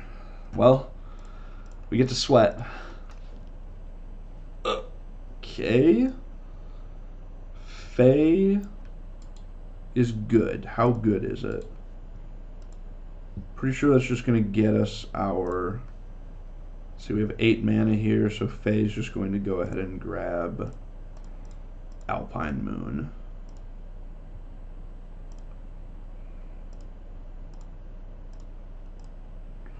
Messed up with my tapping a little bit here. So now I have to play this out, unfortunately, to replay my Fae. I could have done that differently. I could have tapped red, blue, and then used 2 of the red mana to cast Granted, but so it goes. So we know that my opponent has Peer. Okay, now what? think I just bounce this to my hand, go get a peer of my own, and try to win next turn. But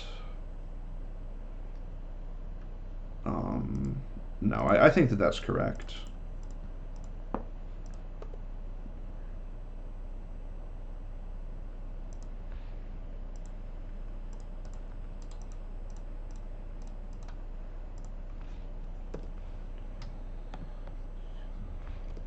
So, oh, my opponent's not returning Fate to their hand. I guess it makes sense when they have one of the best cards in their hand. So, what do we need to have happen here?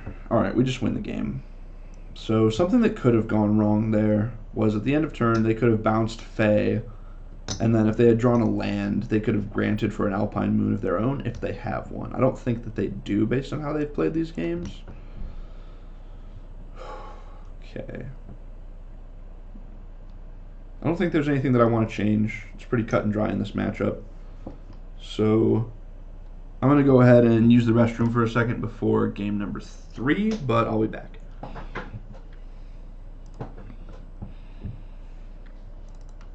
Alright, we're back for game number 3. This hand's a little sketchy, but I think it's worth keeping.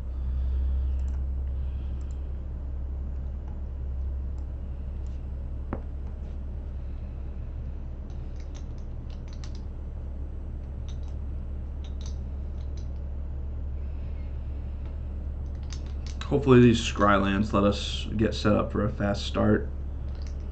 I do like having Vizier in my opener, just because if we don't find Lotus, we can use it to, wow. That's a little scary. Okay, well, having Arboreal Grazer on top of our deck is pretty much best possible. Okay, so they have like 3 stages or something like that, plus their Lotus. We do not need another Lotus. I gotta be very careful not to misclick this here. Alright, cool. Both Temples of Mystery.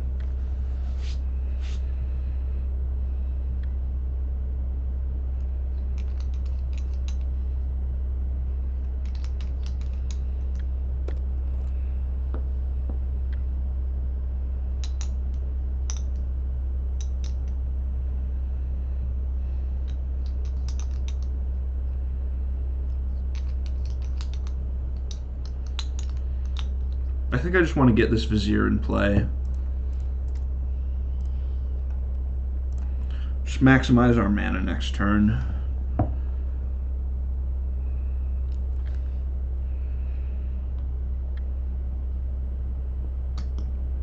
Starting the turn with 8 mana, so we'll be able to see a lot of cards.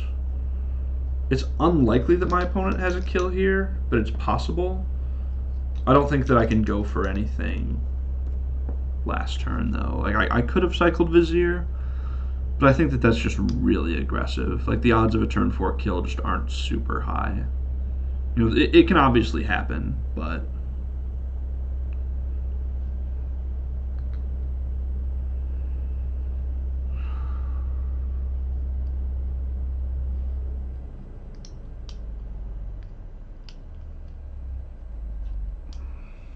this is pretty scary.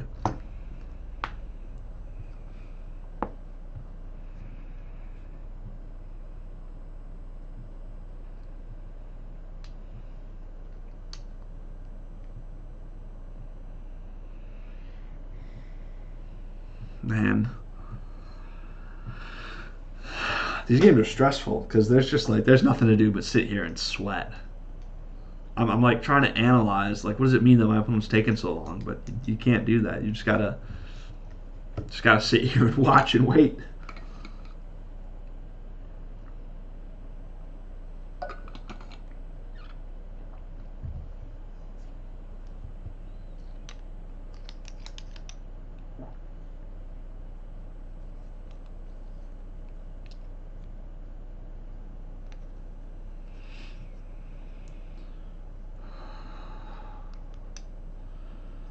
The good news is, if I was dead, I would be dead by now.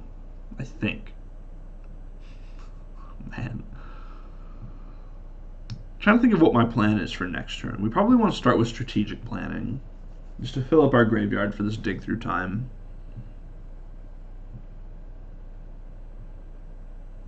And then pour over the pages is essentially just Ancestral Recall. Because you just get to draw 3 for only 1 mana. Discarding a card is fine. Man, this is...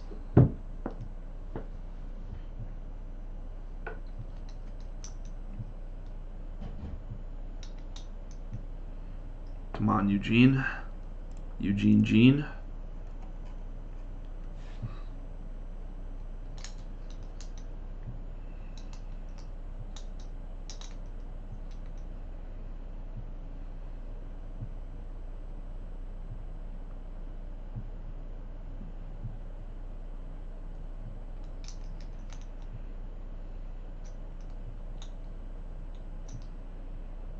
Wow, this is... They're really thinking hard here. I just don't really know what to make of it or really what to say. We just gotta sit here and wait. I don't think that, our opponent seems pretty friendly. Most Lotus players are good people, right? So I don't think that they're like just slow rolling us here, because it's also no guarantee that we have them dead. So they're like clearly have a lot to think about, have like a lot of math to do or something. What does the double Thespian stage start mean? I think what that means is they just like had 2 stages and a Lotus, and they were saying, I hope that I can find another land before I have to play this Lotus, and then they didn't.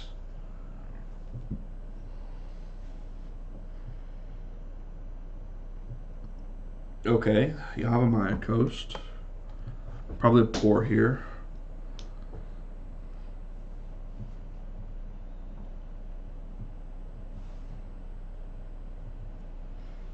This is pretty bad if they're floating red mana. Red mana could mean Alpine Moon. Could mean Anger of the Gods, to be honest. I wouldn't be surprised to see an Anger.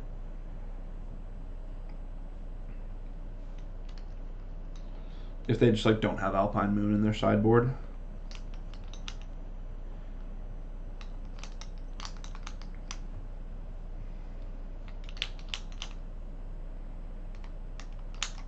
Oh, jeez. Niv Mizzet?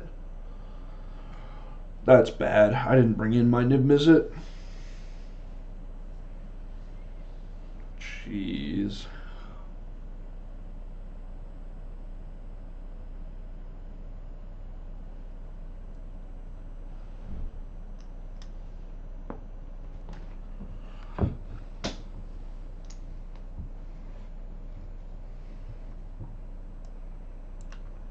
Okay, so they're done for the turn. They should have shot me, but whatever.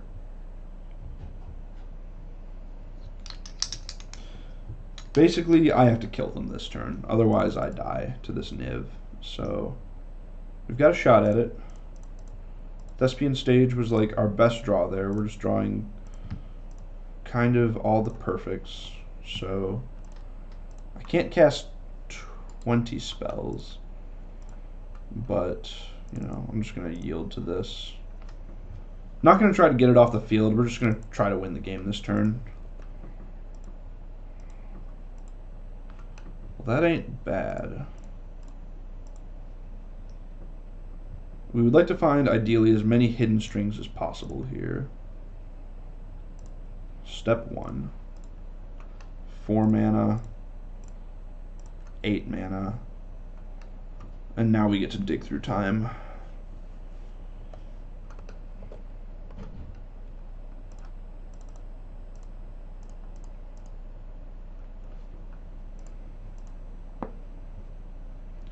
My opponent messed up here by shooting my Vizier those times. 10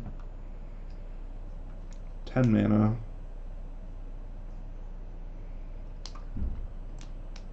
So I'll go to 9, which means I have 9 spells. This is instant or sorcery, right? So I just need to like maximize my... This is so stressful. I think I need to take Strings Fae.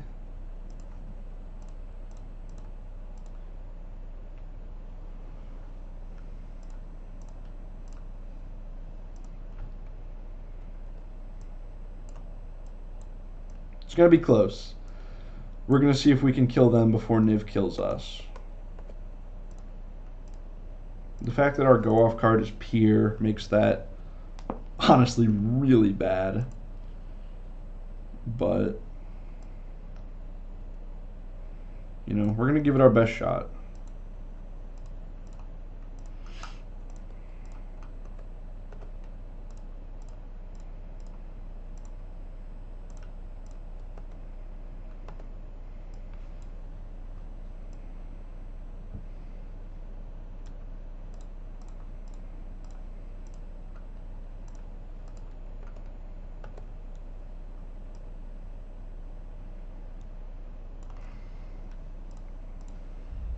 Six.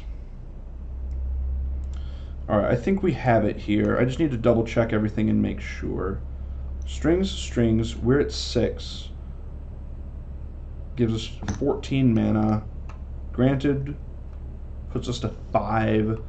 Get Omniscience.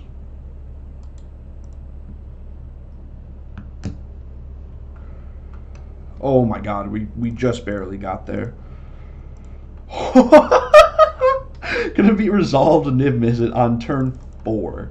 So here's what we're gonna do. We're gonna Hidden Strings up to 14 mana. We have exactly enough mana for this. We're gonna survive at 3 life if my math is correct.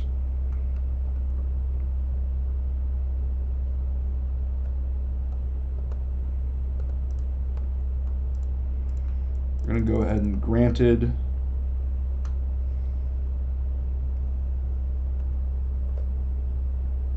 Get Omni.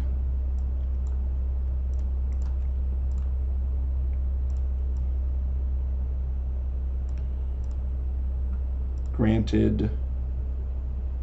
Oh man, yeah, we're good here. We're gonna Granted get Blink of an Eye. Blink this Niv Mizzet.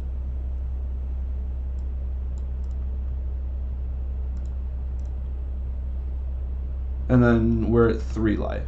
And from here we get to draw our deck and do kind of everything that we need to do. So let's start with Pour. Oh my god! What a game that was. Holy crap. Alright. Well, that was pretty nuts. We're 4-0 now. See you back for round number 5. Hey everyone. Back here for round 5 of the Pioneer Showcase Challenge. Off to a pretty good start. We're 4-0, but still a lot of work left to do if we're going to make top 8 today. So our opponent revealed Yorion at the start of the game as their companion, which means they're likely to be a more controlling deck rather than something aggressive. If we were against something aggressive, like a Lurrus, I would probably mulligan this hand. Because we know that they're pretty slow and we're on the draw, I'm going to go ahead and keep it. Satyr Wayfinder gives us a lot of looks, plus Scryland and, you know, draw steps. Gives us a lot of looks at finding our Lotus on time.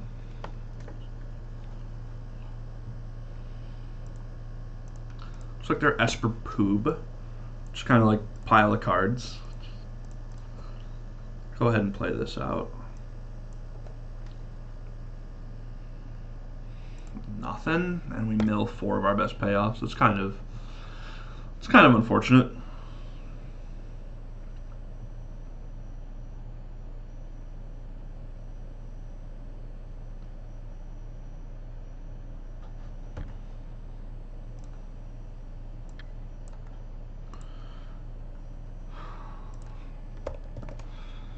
So they do Omen of the Sea. They scry 1 and 1. Not too bad for us. I wonder what they take here. They probably take Dig Through Time, to be honest. Dig Through Time is the most powerful card in this hand.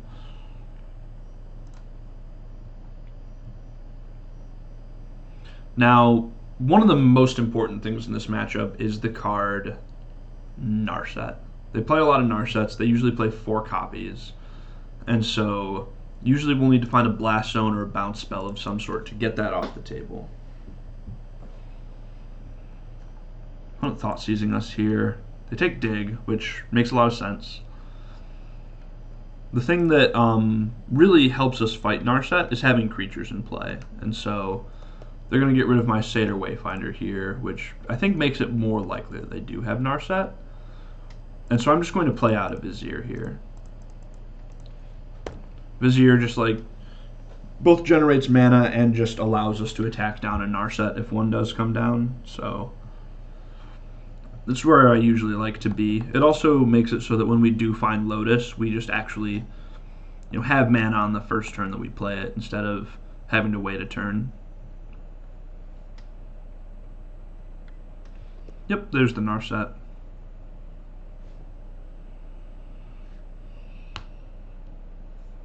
Let's see what they find.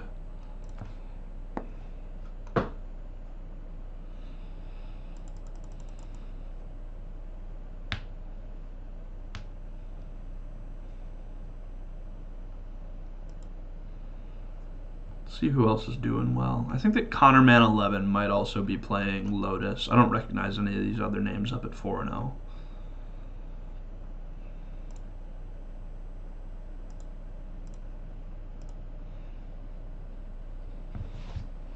They're thinking long and hard about this Narset decision.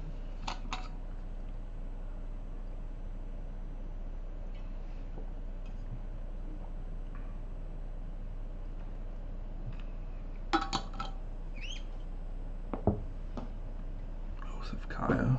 Fuck.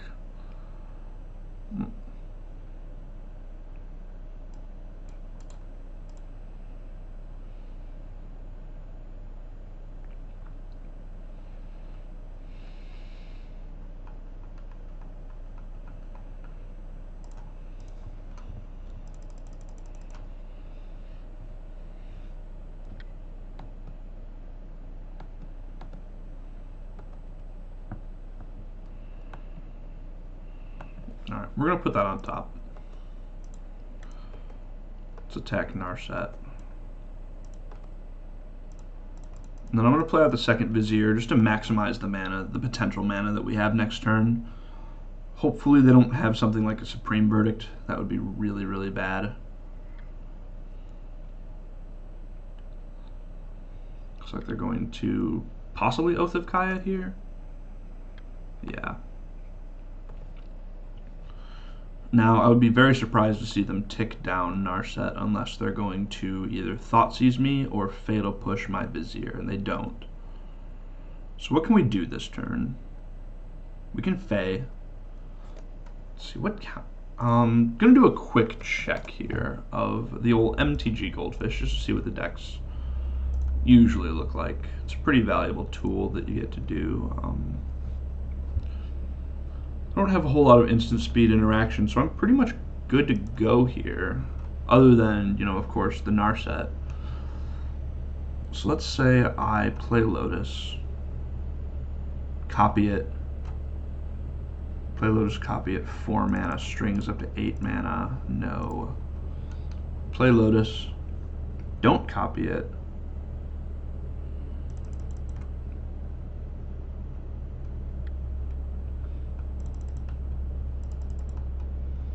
we can bounce Narset and then pour over the pages, but pour over the pages isn't even that good because we can't do that first.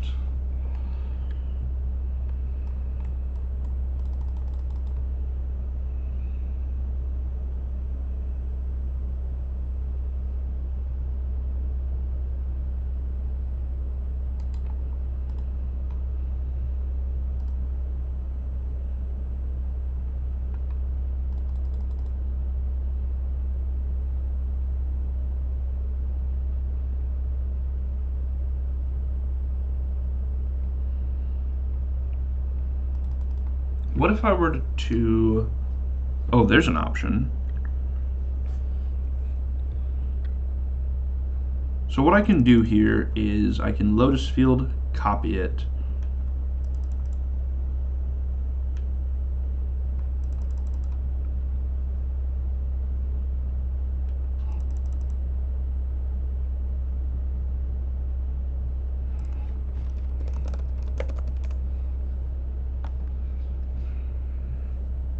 Lotus Field, copy it, untap. I have 4 mana.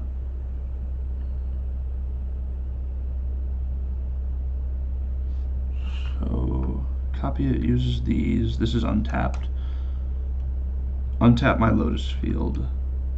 Hidden Strings.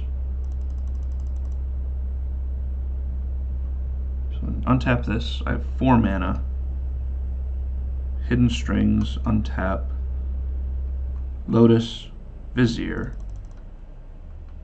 Cast Fey, Cipher. Attack. Man, I actually have to get out a pen and paper because I'm having a difficult time with this, even though I shouldn't.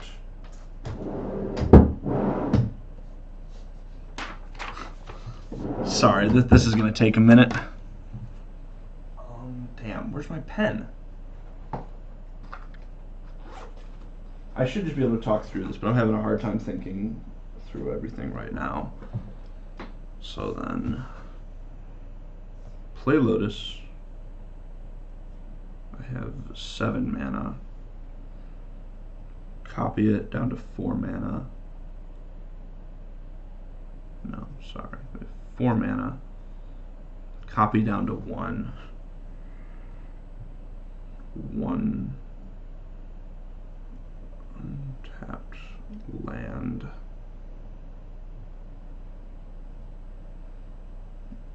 Viz untap. 4 mana.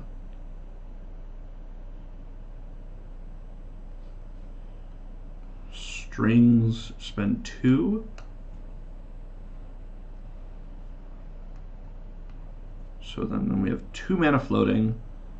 Then we have these 2 untapped.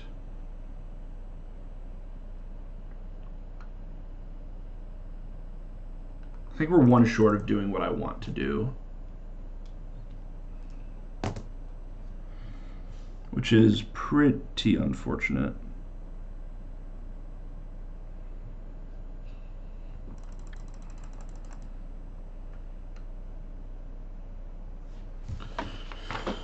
Oh man, I'm sorry to you all at home. I know that this is not the most entertaining thing in the world.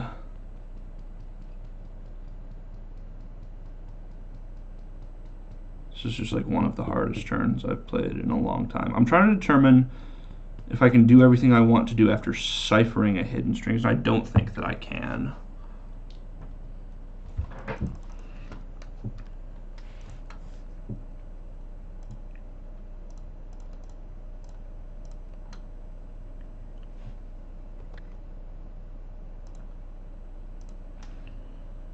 That 4 mana.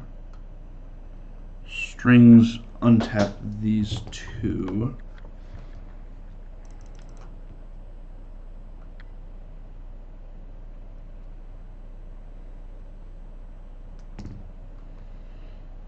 Strings, untap these 2. Floating 1 mana in the pool.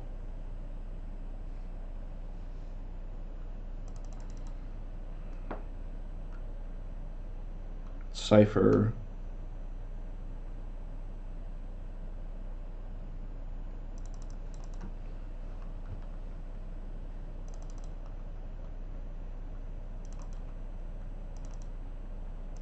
Yeah, I'm exactly a mana short of doing what I want to do. In that case,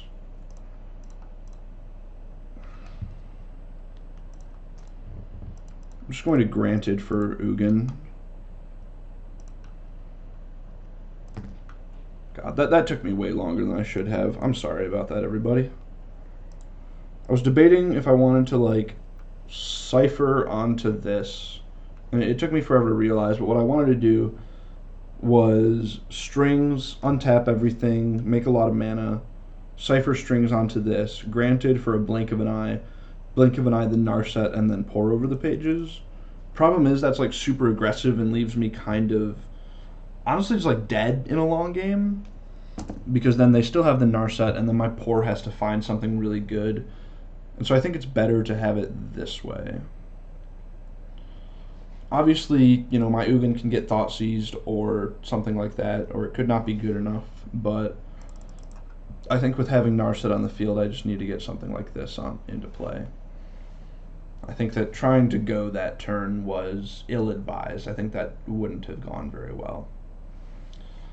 Now, I could also have Fade for a blink and just try to go next turn, but I think it's better to just get Ugin, because Ugin is kind of final with getting Narset off the table, and it's also just like something that they have to answer.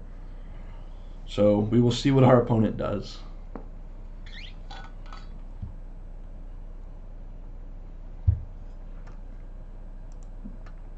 Now, these decks usually play a lot of hand attack and a lot of 1-for-1 removal, and a lot of planeswalkers. A lot of permanent-based stuff like the Trial and the Oath of Kaya. And I don't think that they have very much 1-for-1 removal right now. Otherwise, well, okay, we see that.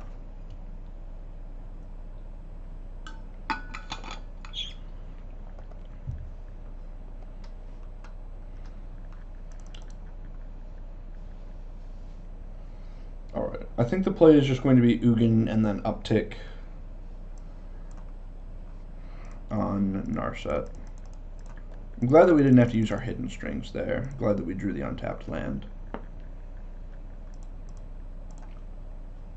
Cool. Go ahead. Now we've got this Ugin that they need to answer. It's threatening ultimate, but most of their answers are going to be like permanent based, and we're able to downtick and sweep those away. So I think that we're in an okay spot. Took me a little while to find the line, but I think that now we're in an okay spot.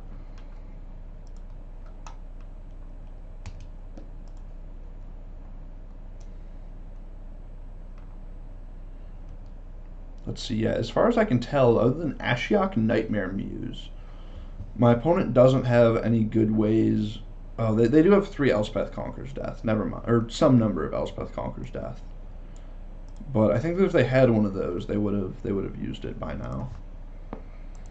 So we'll see. Even if they do have something like that, you know, we still have this Pour plus strings to follow up with, and then we still have this Fae of Wishes in exile. So our opponent needs to answer a lot of different things.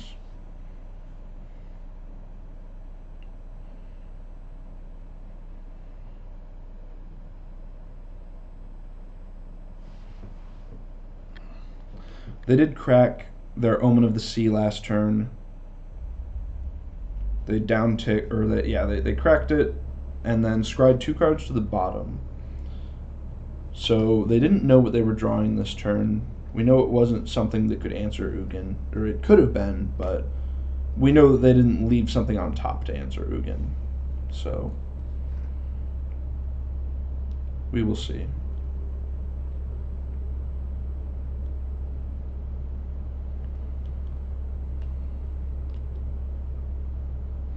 Now when we're going off here, it's important to note that we've already been through a Pier and 2 of our Pours, and so our go-off turn is going to be a little bit less consistent if we are able to go next turn.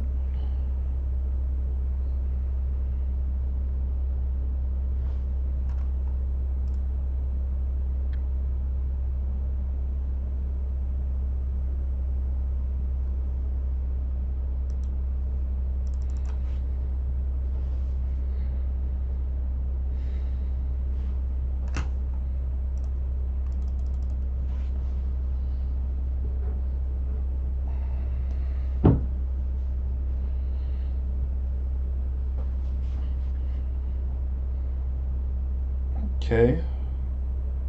Just sure. Okay. So if I had to guess, they're probably tucking our Ugin. They could draw a card, but they're probably tucking here, in which case we just get to start going.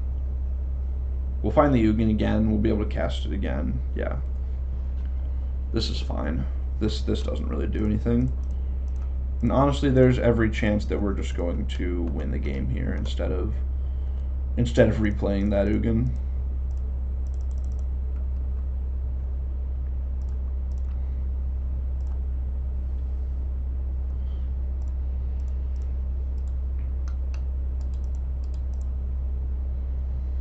Alright. We're going to grant it for a Pier here.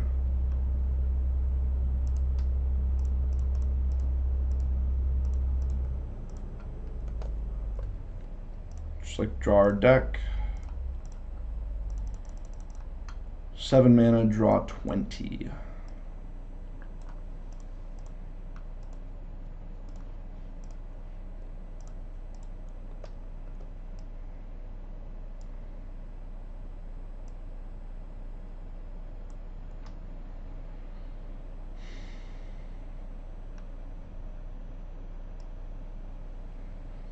Alright, what now?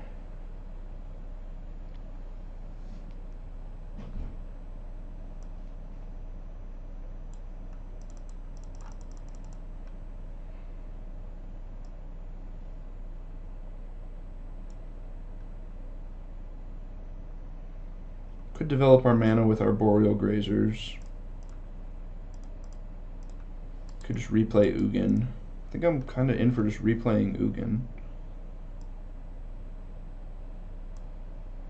I don't think we necessarily need to do anything this turn. So let's see, we have 7, 11 mana. Yeah, we don't even have enough mana. 12.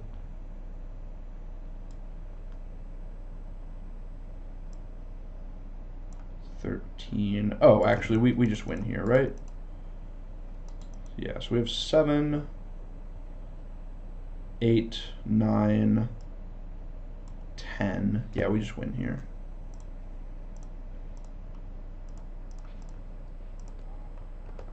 Took me a little while to find, but we do just have an Omniscience kill.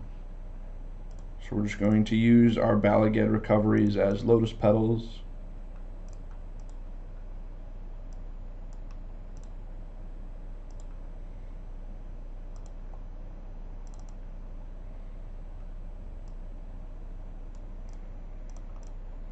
And then use our land drop to make 14 mana. Oh, do we have... We don't have another Fae in hand. That's what I was missing. Whoops. That's kind of a big deal.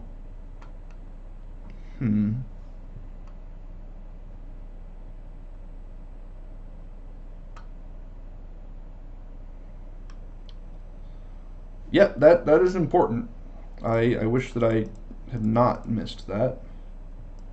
So instead, I'm just going to play Ugin and then play a couple of our Boreal Grazers.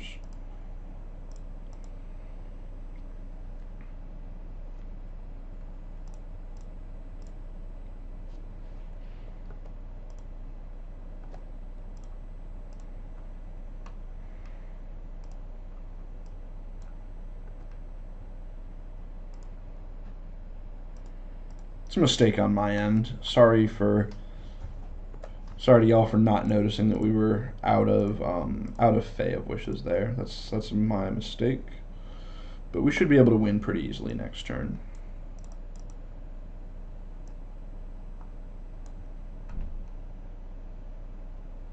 Yeah, this is fine. This doesn't matter anymore.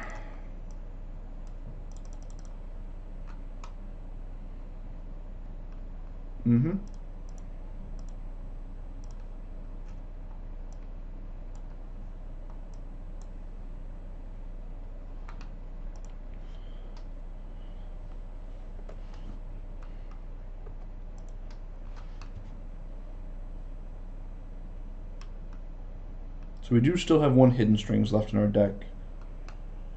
They put 2 cards on the bottom. Yeah, sure. Alright, so we win here. A little bit of a long game, but we managed to find a way.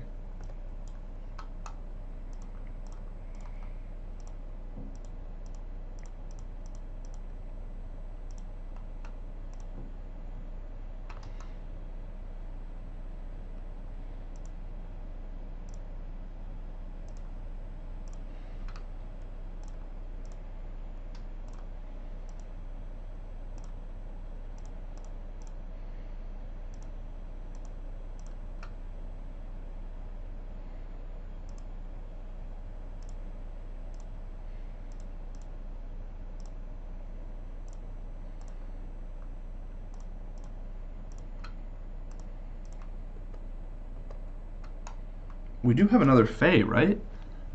Do we not? 1, Nope, not an exile. 2/3.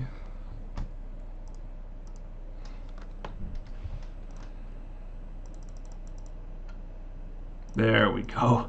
I was gonna say if I'm missing this, then that could be pretty bad. But no problem.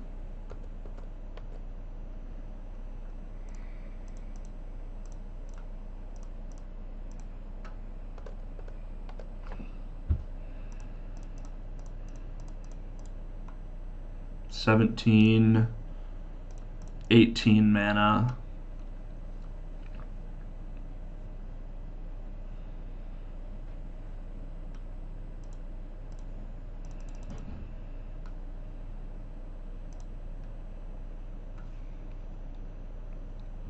Jace should get the job done, right? Hope I didn't mess that up.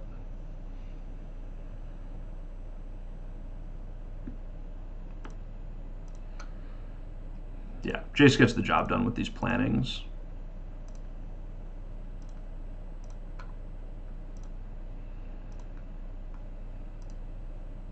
Alright, cool. There we have it. It was a tough one, and I unfortunately used up like a lot of my clock. But we were able to get there.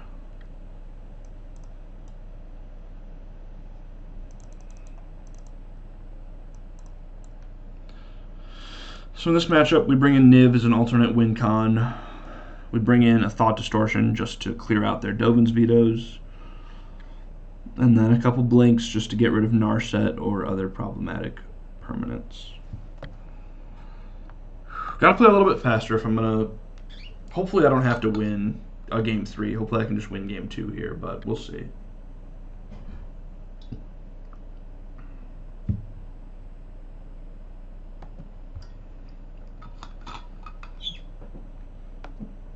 Pretty solid hand. Looks like opponent also kept 7.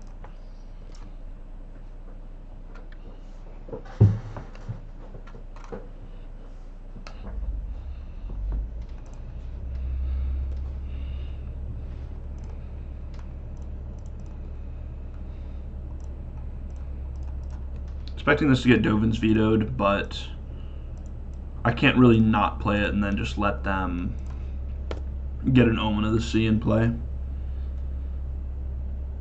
Hopefully this isn't a Narset. Yeah. Maybe I'm supposed to play Satyr last turn. Makes Narset a lot worse, and yeah, I was definitely supposed to play Satyr last turn. That was a mistake.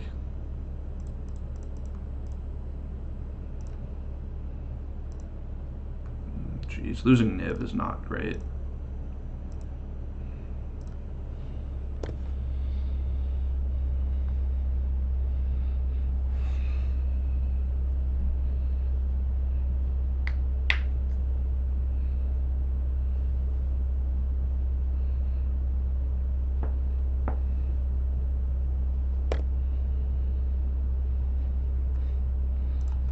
So either they have a backup Narset or this Satyr Wayfinder isn't living very long. One of the two.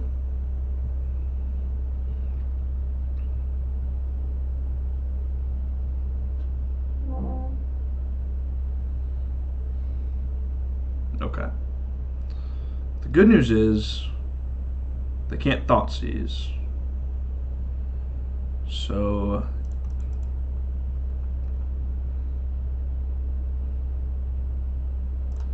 kind of sucks, but I think that we do just go Satyr. Like we just have to get a Lotus in play.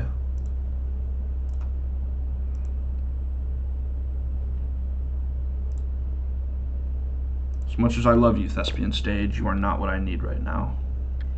Yeah, I think that playing that Sylvan Scrying on turn 2 is really what's doing me in this game. That was just a pretty heinous play. I should have just very clearly played the Satyr Wayfinder.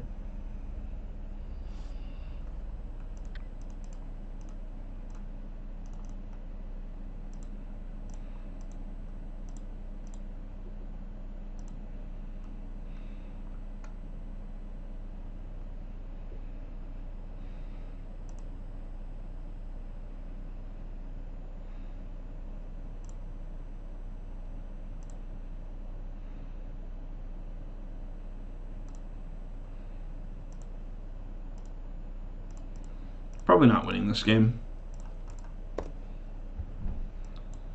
Especially with them having 2 pieces of hand attack. They have Narset plus Gyre Reach going and a clock. Probably going to pack this one in pretty soon just to save time on my clock.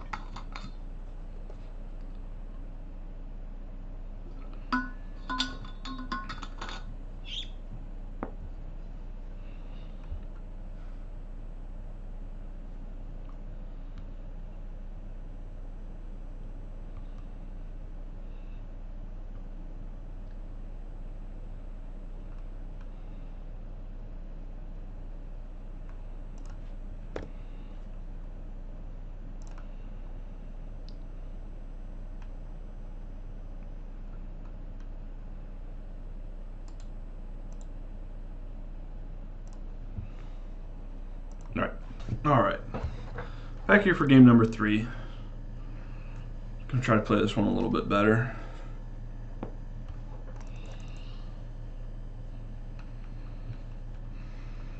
It's really close, but I think this is a keep with a scry.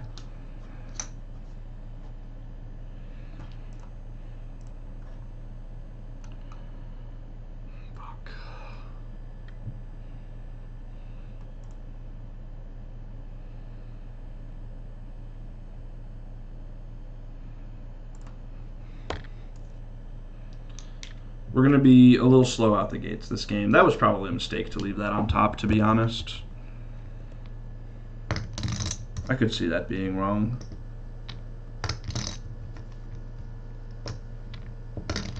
Probably getting thought distortion or thought erasured here. Yeah, they'll take the Sylvan Scrying, I'm sure. They might take Satyr Wayfinder if they're leaning on Narset.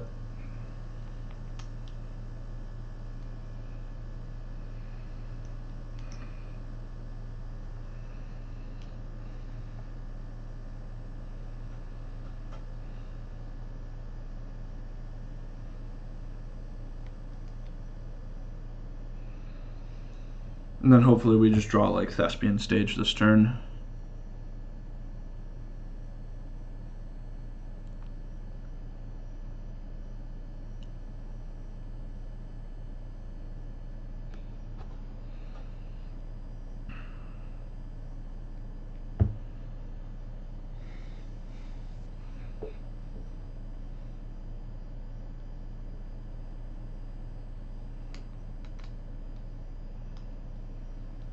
Okay, so they have Narset.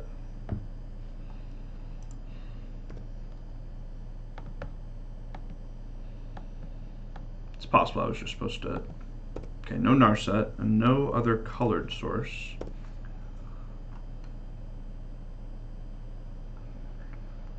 Yep.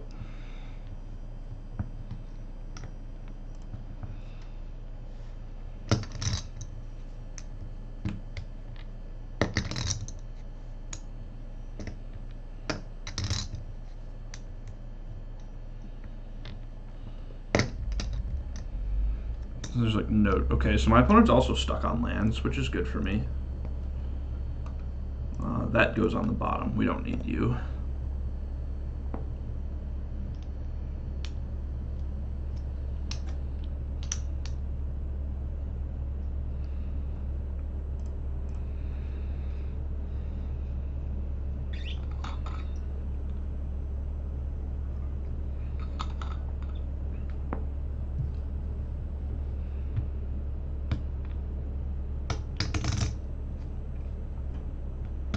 We're about to go into opponent's turn 5.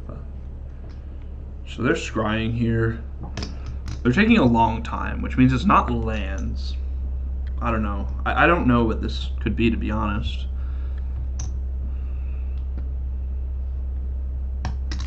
They went 1 top, 1 bottom, so I have to imagine they hit their land drop here, right? Okay, so they were just thinking about the bottomed card, I guess, because they obviously left Glacial Fortress on top.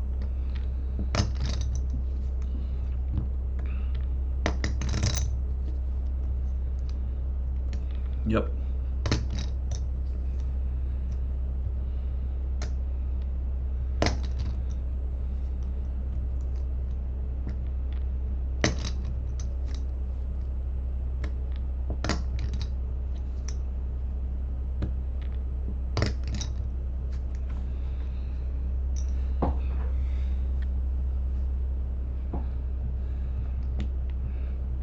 This is probably a Thoughtseize plus Narset turn.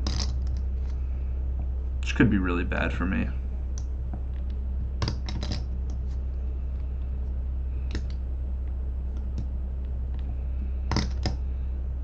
Takes a Vizier, okay. So this Sylvan Scrying is like 100% getting Dovin's vetoed. Or Mystical Disputed, I suppose. That's fine though.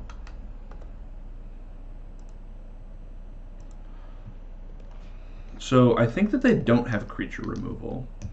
Because something that we could have done, and I think they probably know this, is use Vizier last turn to untap Lotus and then cast another Vizier. So I don't think that they have creature removal. I still think that I just like actually need to find lands here. I think that just casting this Vizier is like way too risky.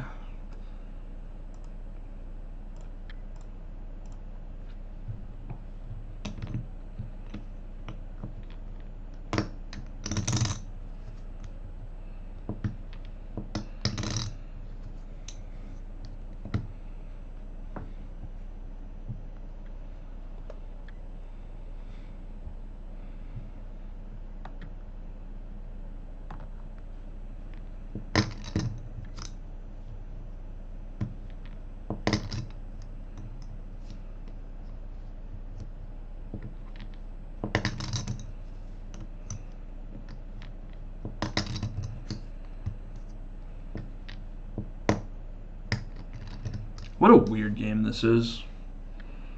Sure. What is going on here?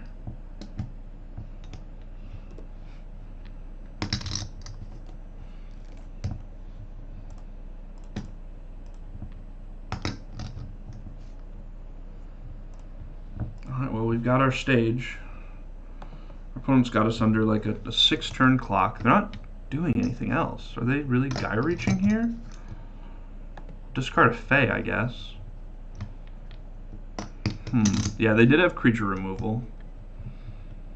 Or maybe they did, we don't know that. They could have drawn it off of Gaia Reach.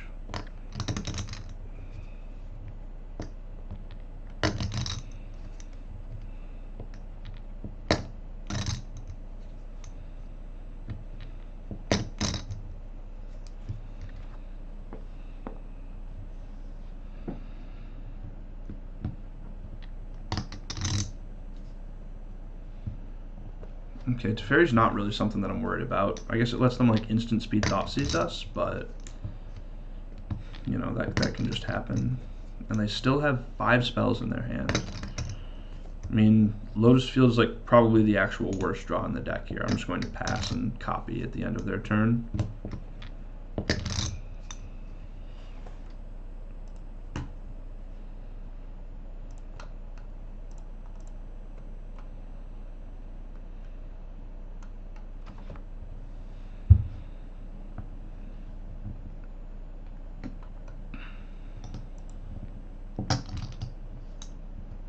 Okay, so they have Mystical Dispute. That's just an assumption that we can make. We can assume that 2 of their cards are Mystical Dispute plus Oath of Kaya.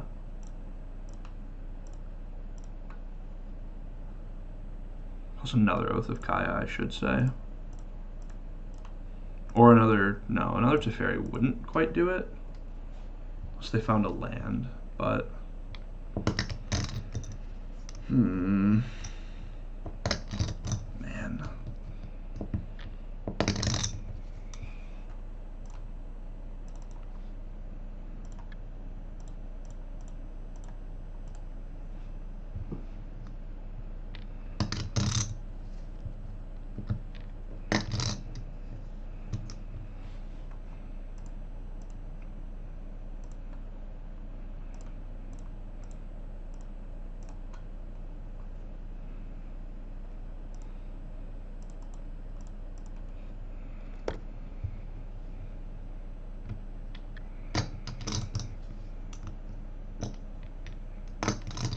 I really expected one of those to get Mystical Disputed. Maybe they just don't have one. They have to have one, right? This is such a weird game. My opponent has 6 spells in hand. What could they have? I just like legitimately can't figure that out.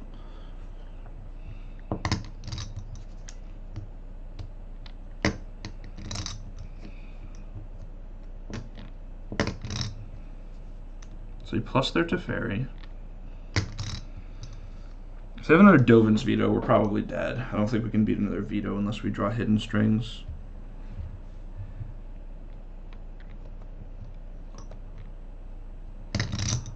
I think we might win this. I think we might actually win this. Holy crap. Yeah, because they just Oath of Kai us. And then we're at 2. We can still peer. What on earth?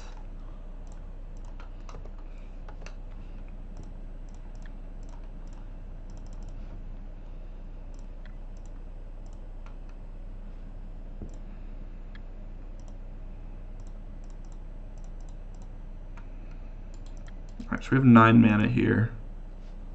How many strings have we seen? We have not seen any strings. So then I'm going to pour.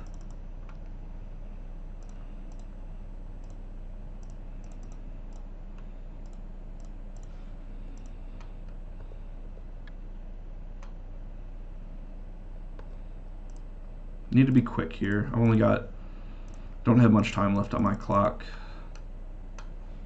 I'm at 1 life.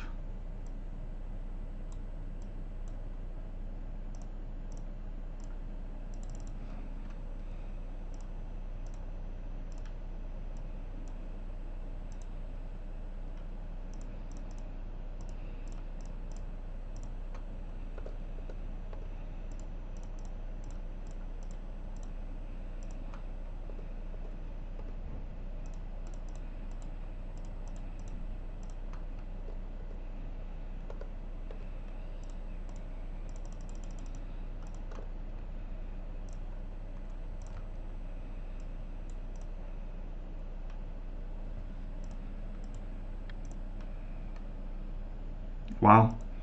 So they just like didn't have any counter magic that game. It's like never drew any.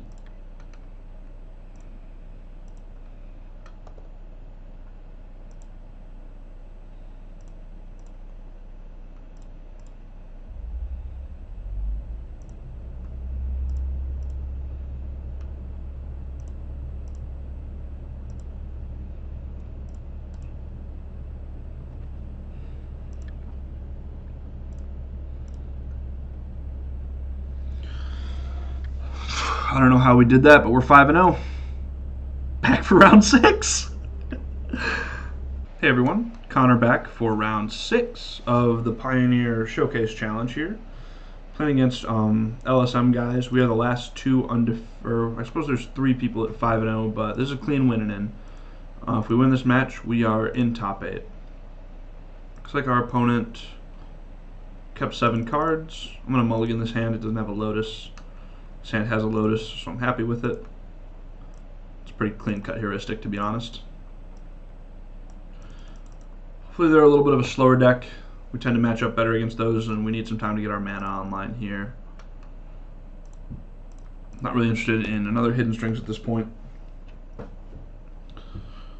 So we'll remember that's on the bottom of our library. Alright, so they're the Lotus Cobra Omnath deck.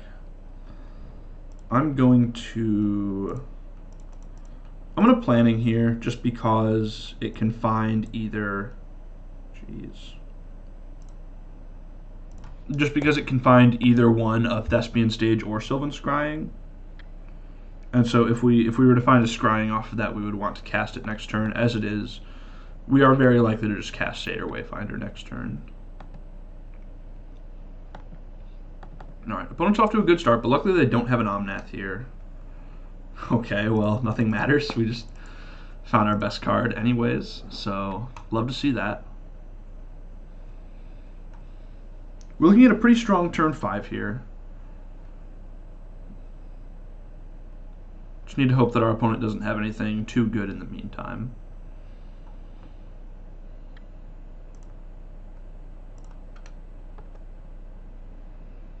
Lotus Field doesn't do anything, but saves us like a little bit of information. I don't know. I don't know if we're actually supposed to take it or not.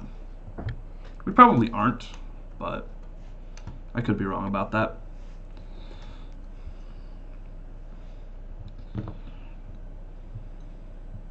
Okay, so opponent is escaping. They still haven't found an Omnath, which is really good for us. They do have 3 Lotus Cobras. So we do need to be pretty wary of a... what's it called happening next turn? Wow. They could have Omnath. They could be playing Teferi here too. Yep.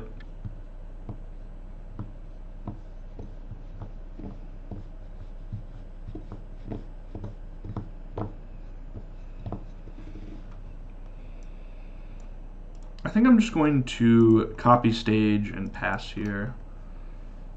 I don't think that they can... I shouldn't say that. They can always kill me next turn if they have like a Nuts Genesis ultimatum. I don't think it's super likely from 18 life. So I'm just going to pass here. I don't want to use both of my hidden strings, just trying to get rid of these 2 Lotus Cobras. Especially when we already have another hidden strings on the bottom of our deck. That's just not really a recipe for winning.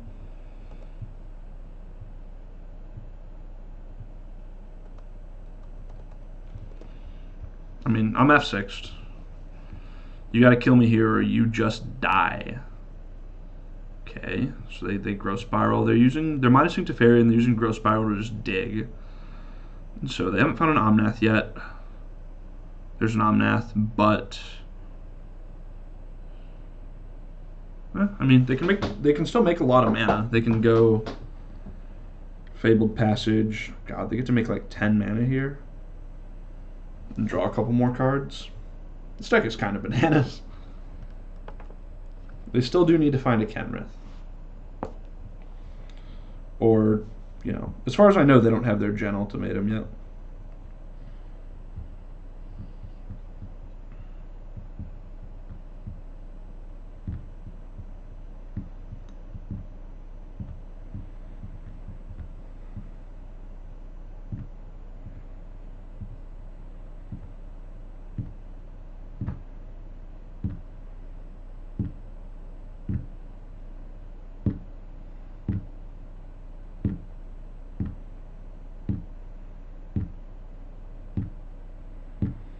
Man, the crappy thing is all of these cards are just like free.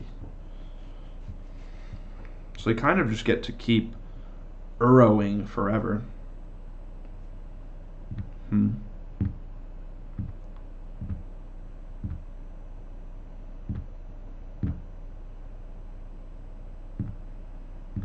Probably escaping Uro here.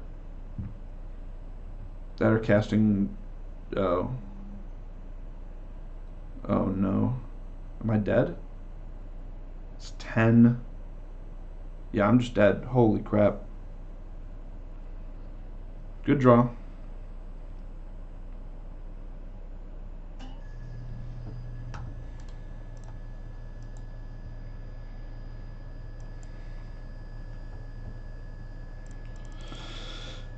If I had had a Vizier in hand or something like that, I would have been happy just using Fae of Wishes to go get an Anger of the Gods. I would have been fine with that. But using both of our hidden strings would basically make it impossible to win. So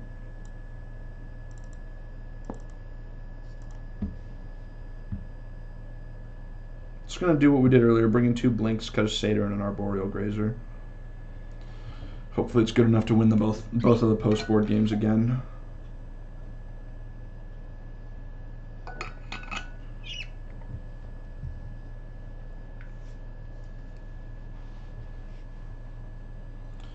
Omnath is just such a messed up card. And I know I'm saying that when I'm playing cards like Lotus Field, but man, the fact that that's just legal and standard right now is so crazy to me. I just can't imagine playing that format at the moment.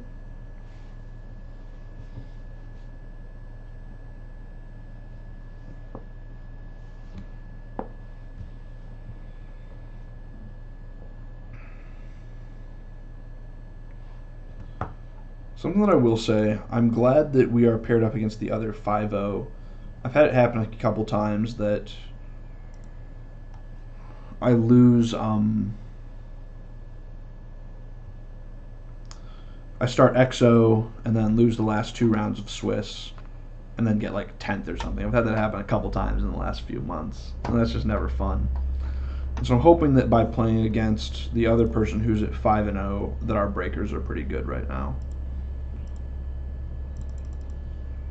Of course, it's not going to matter because I'm just going to win.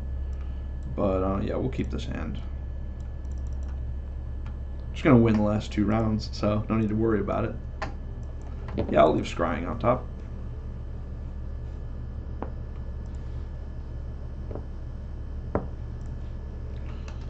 Love to see them using a Fabled Passage on turn 1. It means less Fabled Passages later for their Omnaths and their Cobras. Just going to go ahead and get our Lotus here.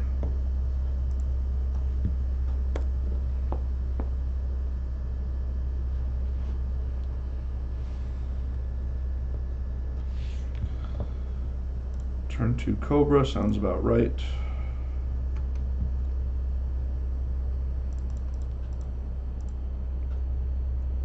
Go ahead and Satyr Wayfinder.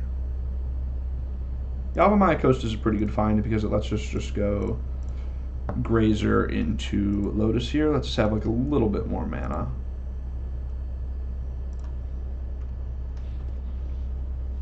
So I dig it.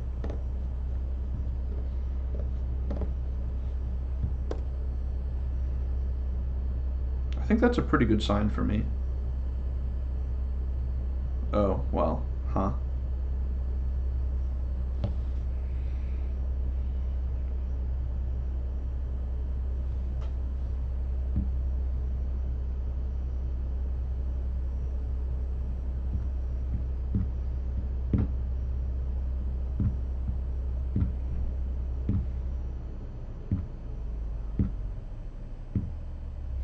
They just keep going, don't they? No more lands in hand is good for me. Let's start by...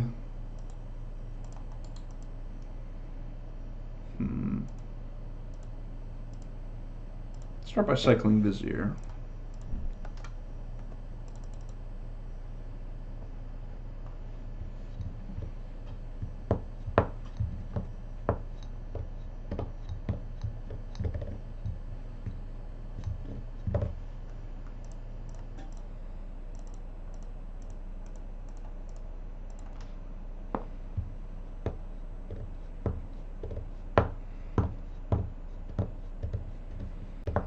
I think I want to take Vizier Pier and then just try to win next turn.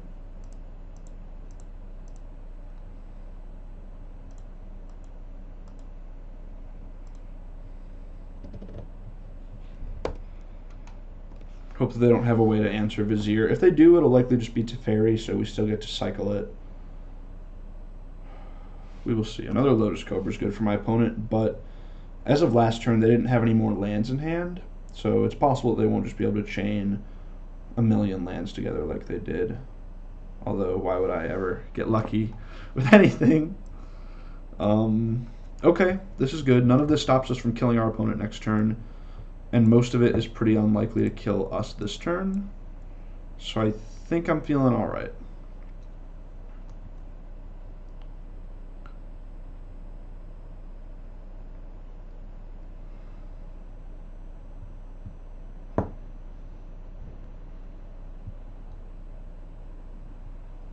Alright, we can beat a Mystical Dispute here.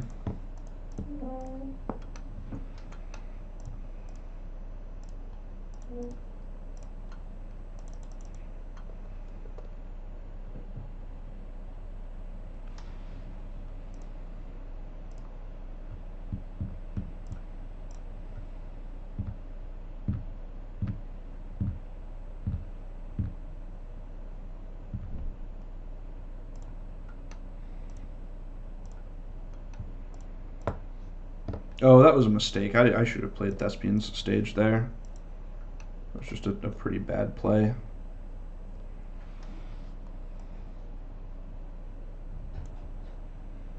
Now, what if I were to go like this?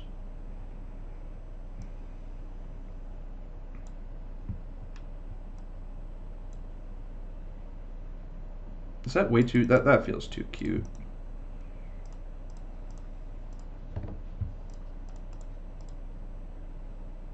It's poor.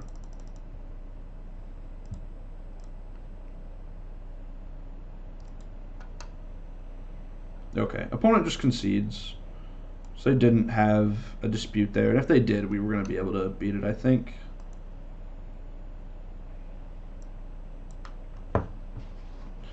So I don't really think there's anything that I want to change. It's like we're just trying to be pretty fast. Maybe on the draw I want all of our grazers.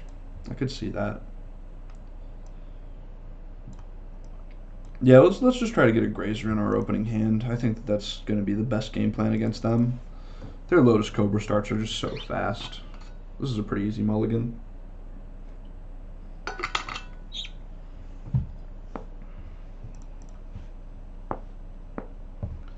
As is this. They're also on 5 cards. So maybe this game won't be horrible.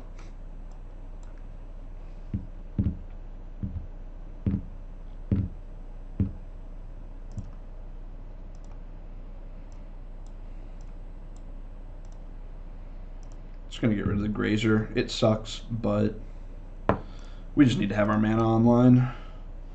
Well, Max punished, but that's alright.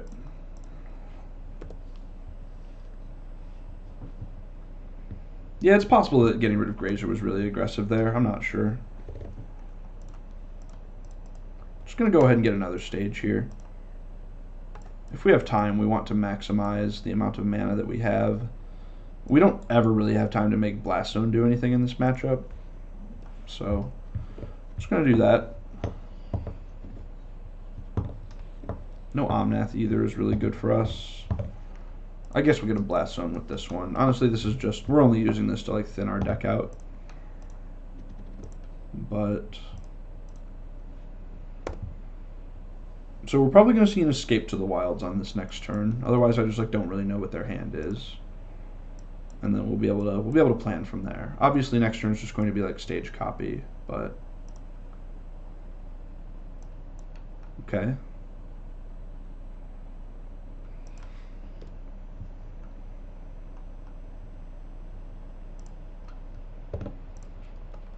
Yeah, I'm just gonna pass here. They still have no pressure on us, which is really nice. Obviously, their pressure can kind of just come out of nowhere, but if I had to guess, I would say that they're just going to escape again this turn. Sure.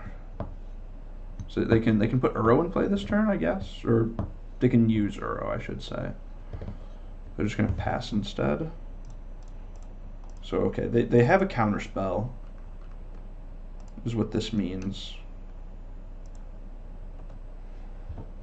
So I'm just going to pass. What we can do is if they tap out, we can dig at their end step. Okay, so this is a Genesis Ultimatum? Sure. I'm not super worried about this, to be honest. I guess 3 Cobra triggers is pretty bad. But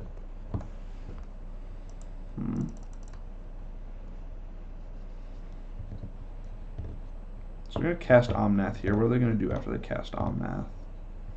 Maybe they won't cast Omnath. They'll just cast Kenrith? Okay, so this tells me that they have Dovin's Veto. Which means what we're going to do here is we're going to copy, and then we're going to dig.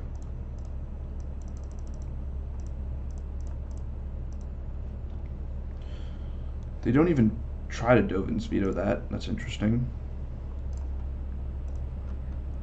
And then we go to our turn with all the mana in the world.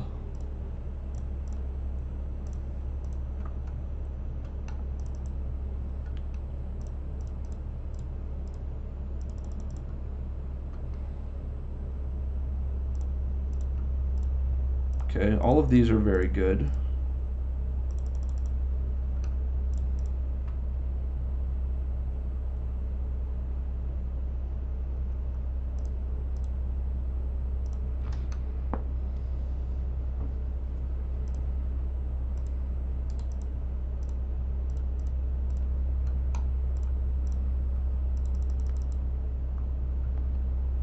If they have a veto, they're going to use it here.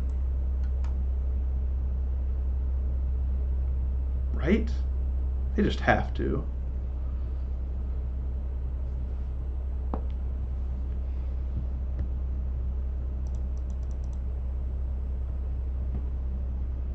Wow. Okay.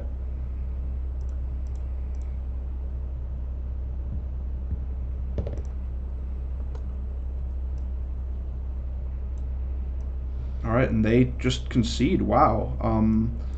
We were going to be able to do everything this turn. I guess they were just hoping that I would play scared, but we are 6-0 and into the top 8. That means that we are qualified for the Showcase qualifier, I guess is what it's called. So qualified for that great tournament again, which is really exciting, but we still got a lot of work to do. I'm going to take this tournament down. So I'll see y'all back here for round number 7.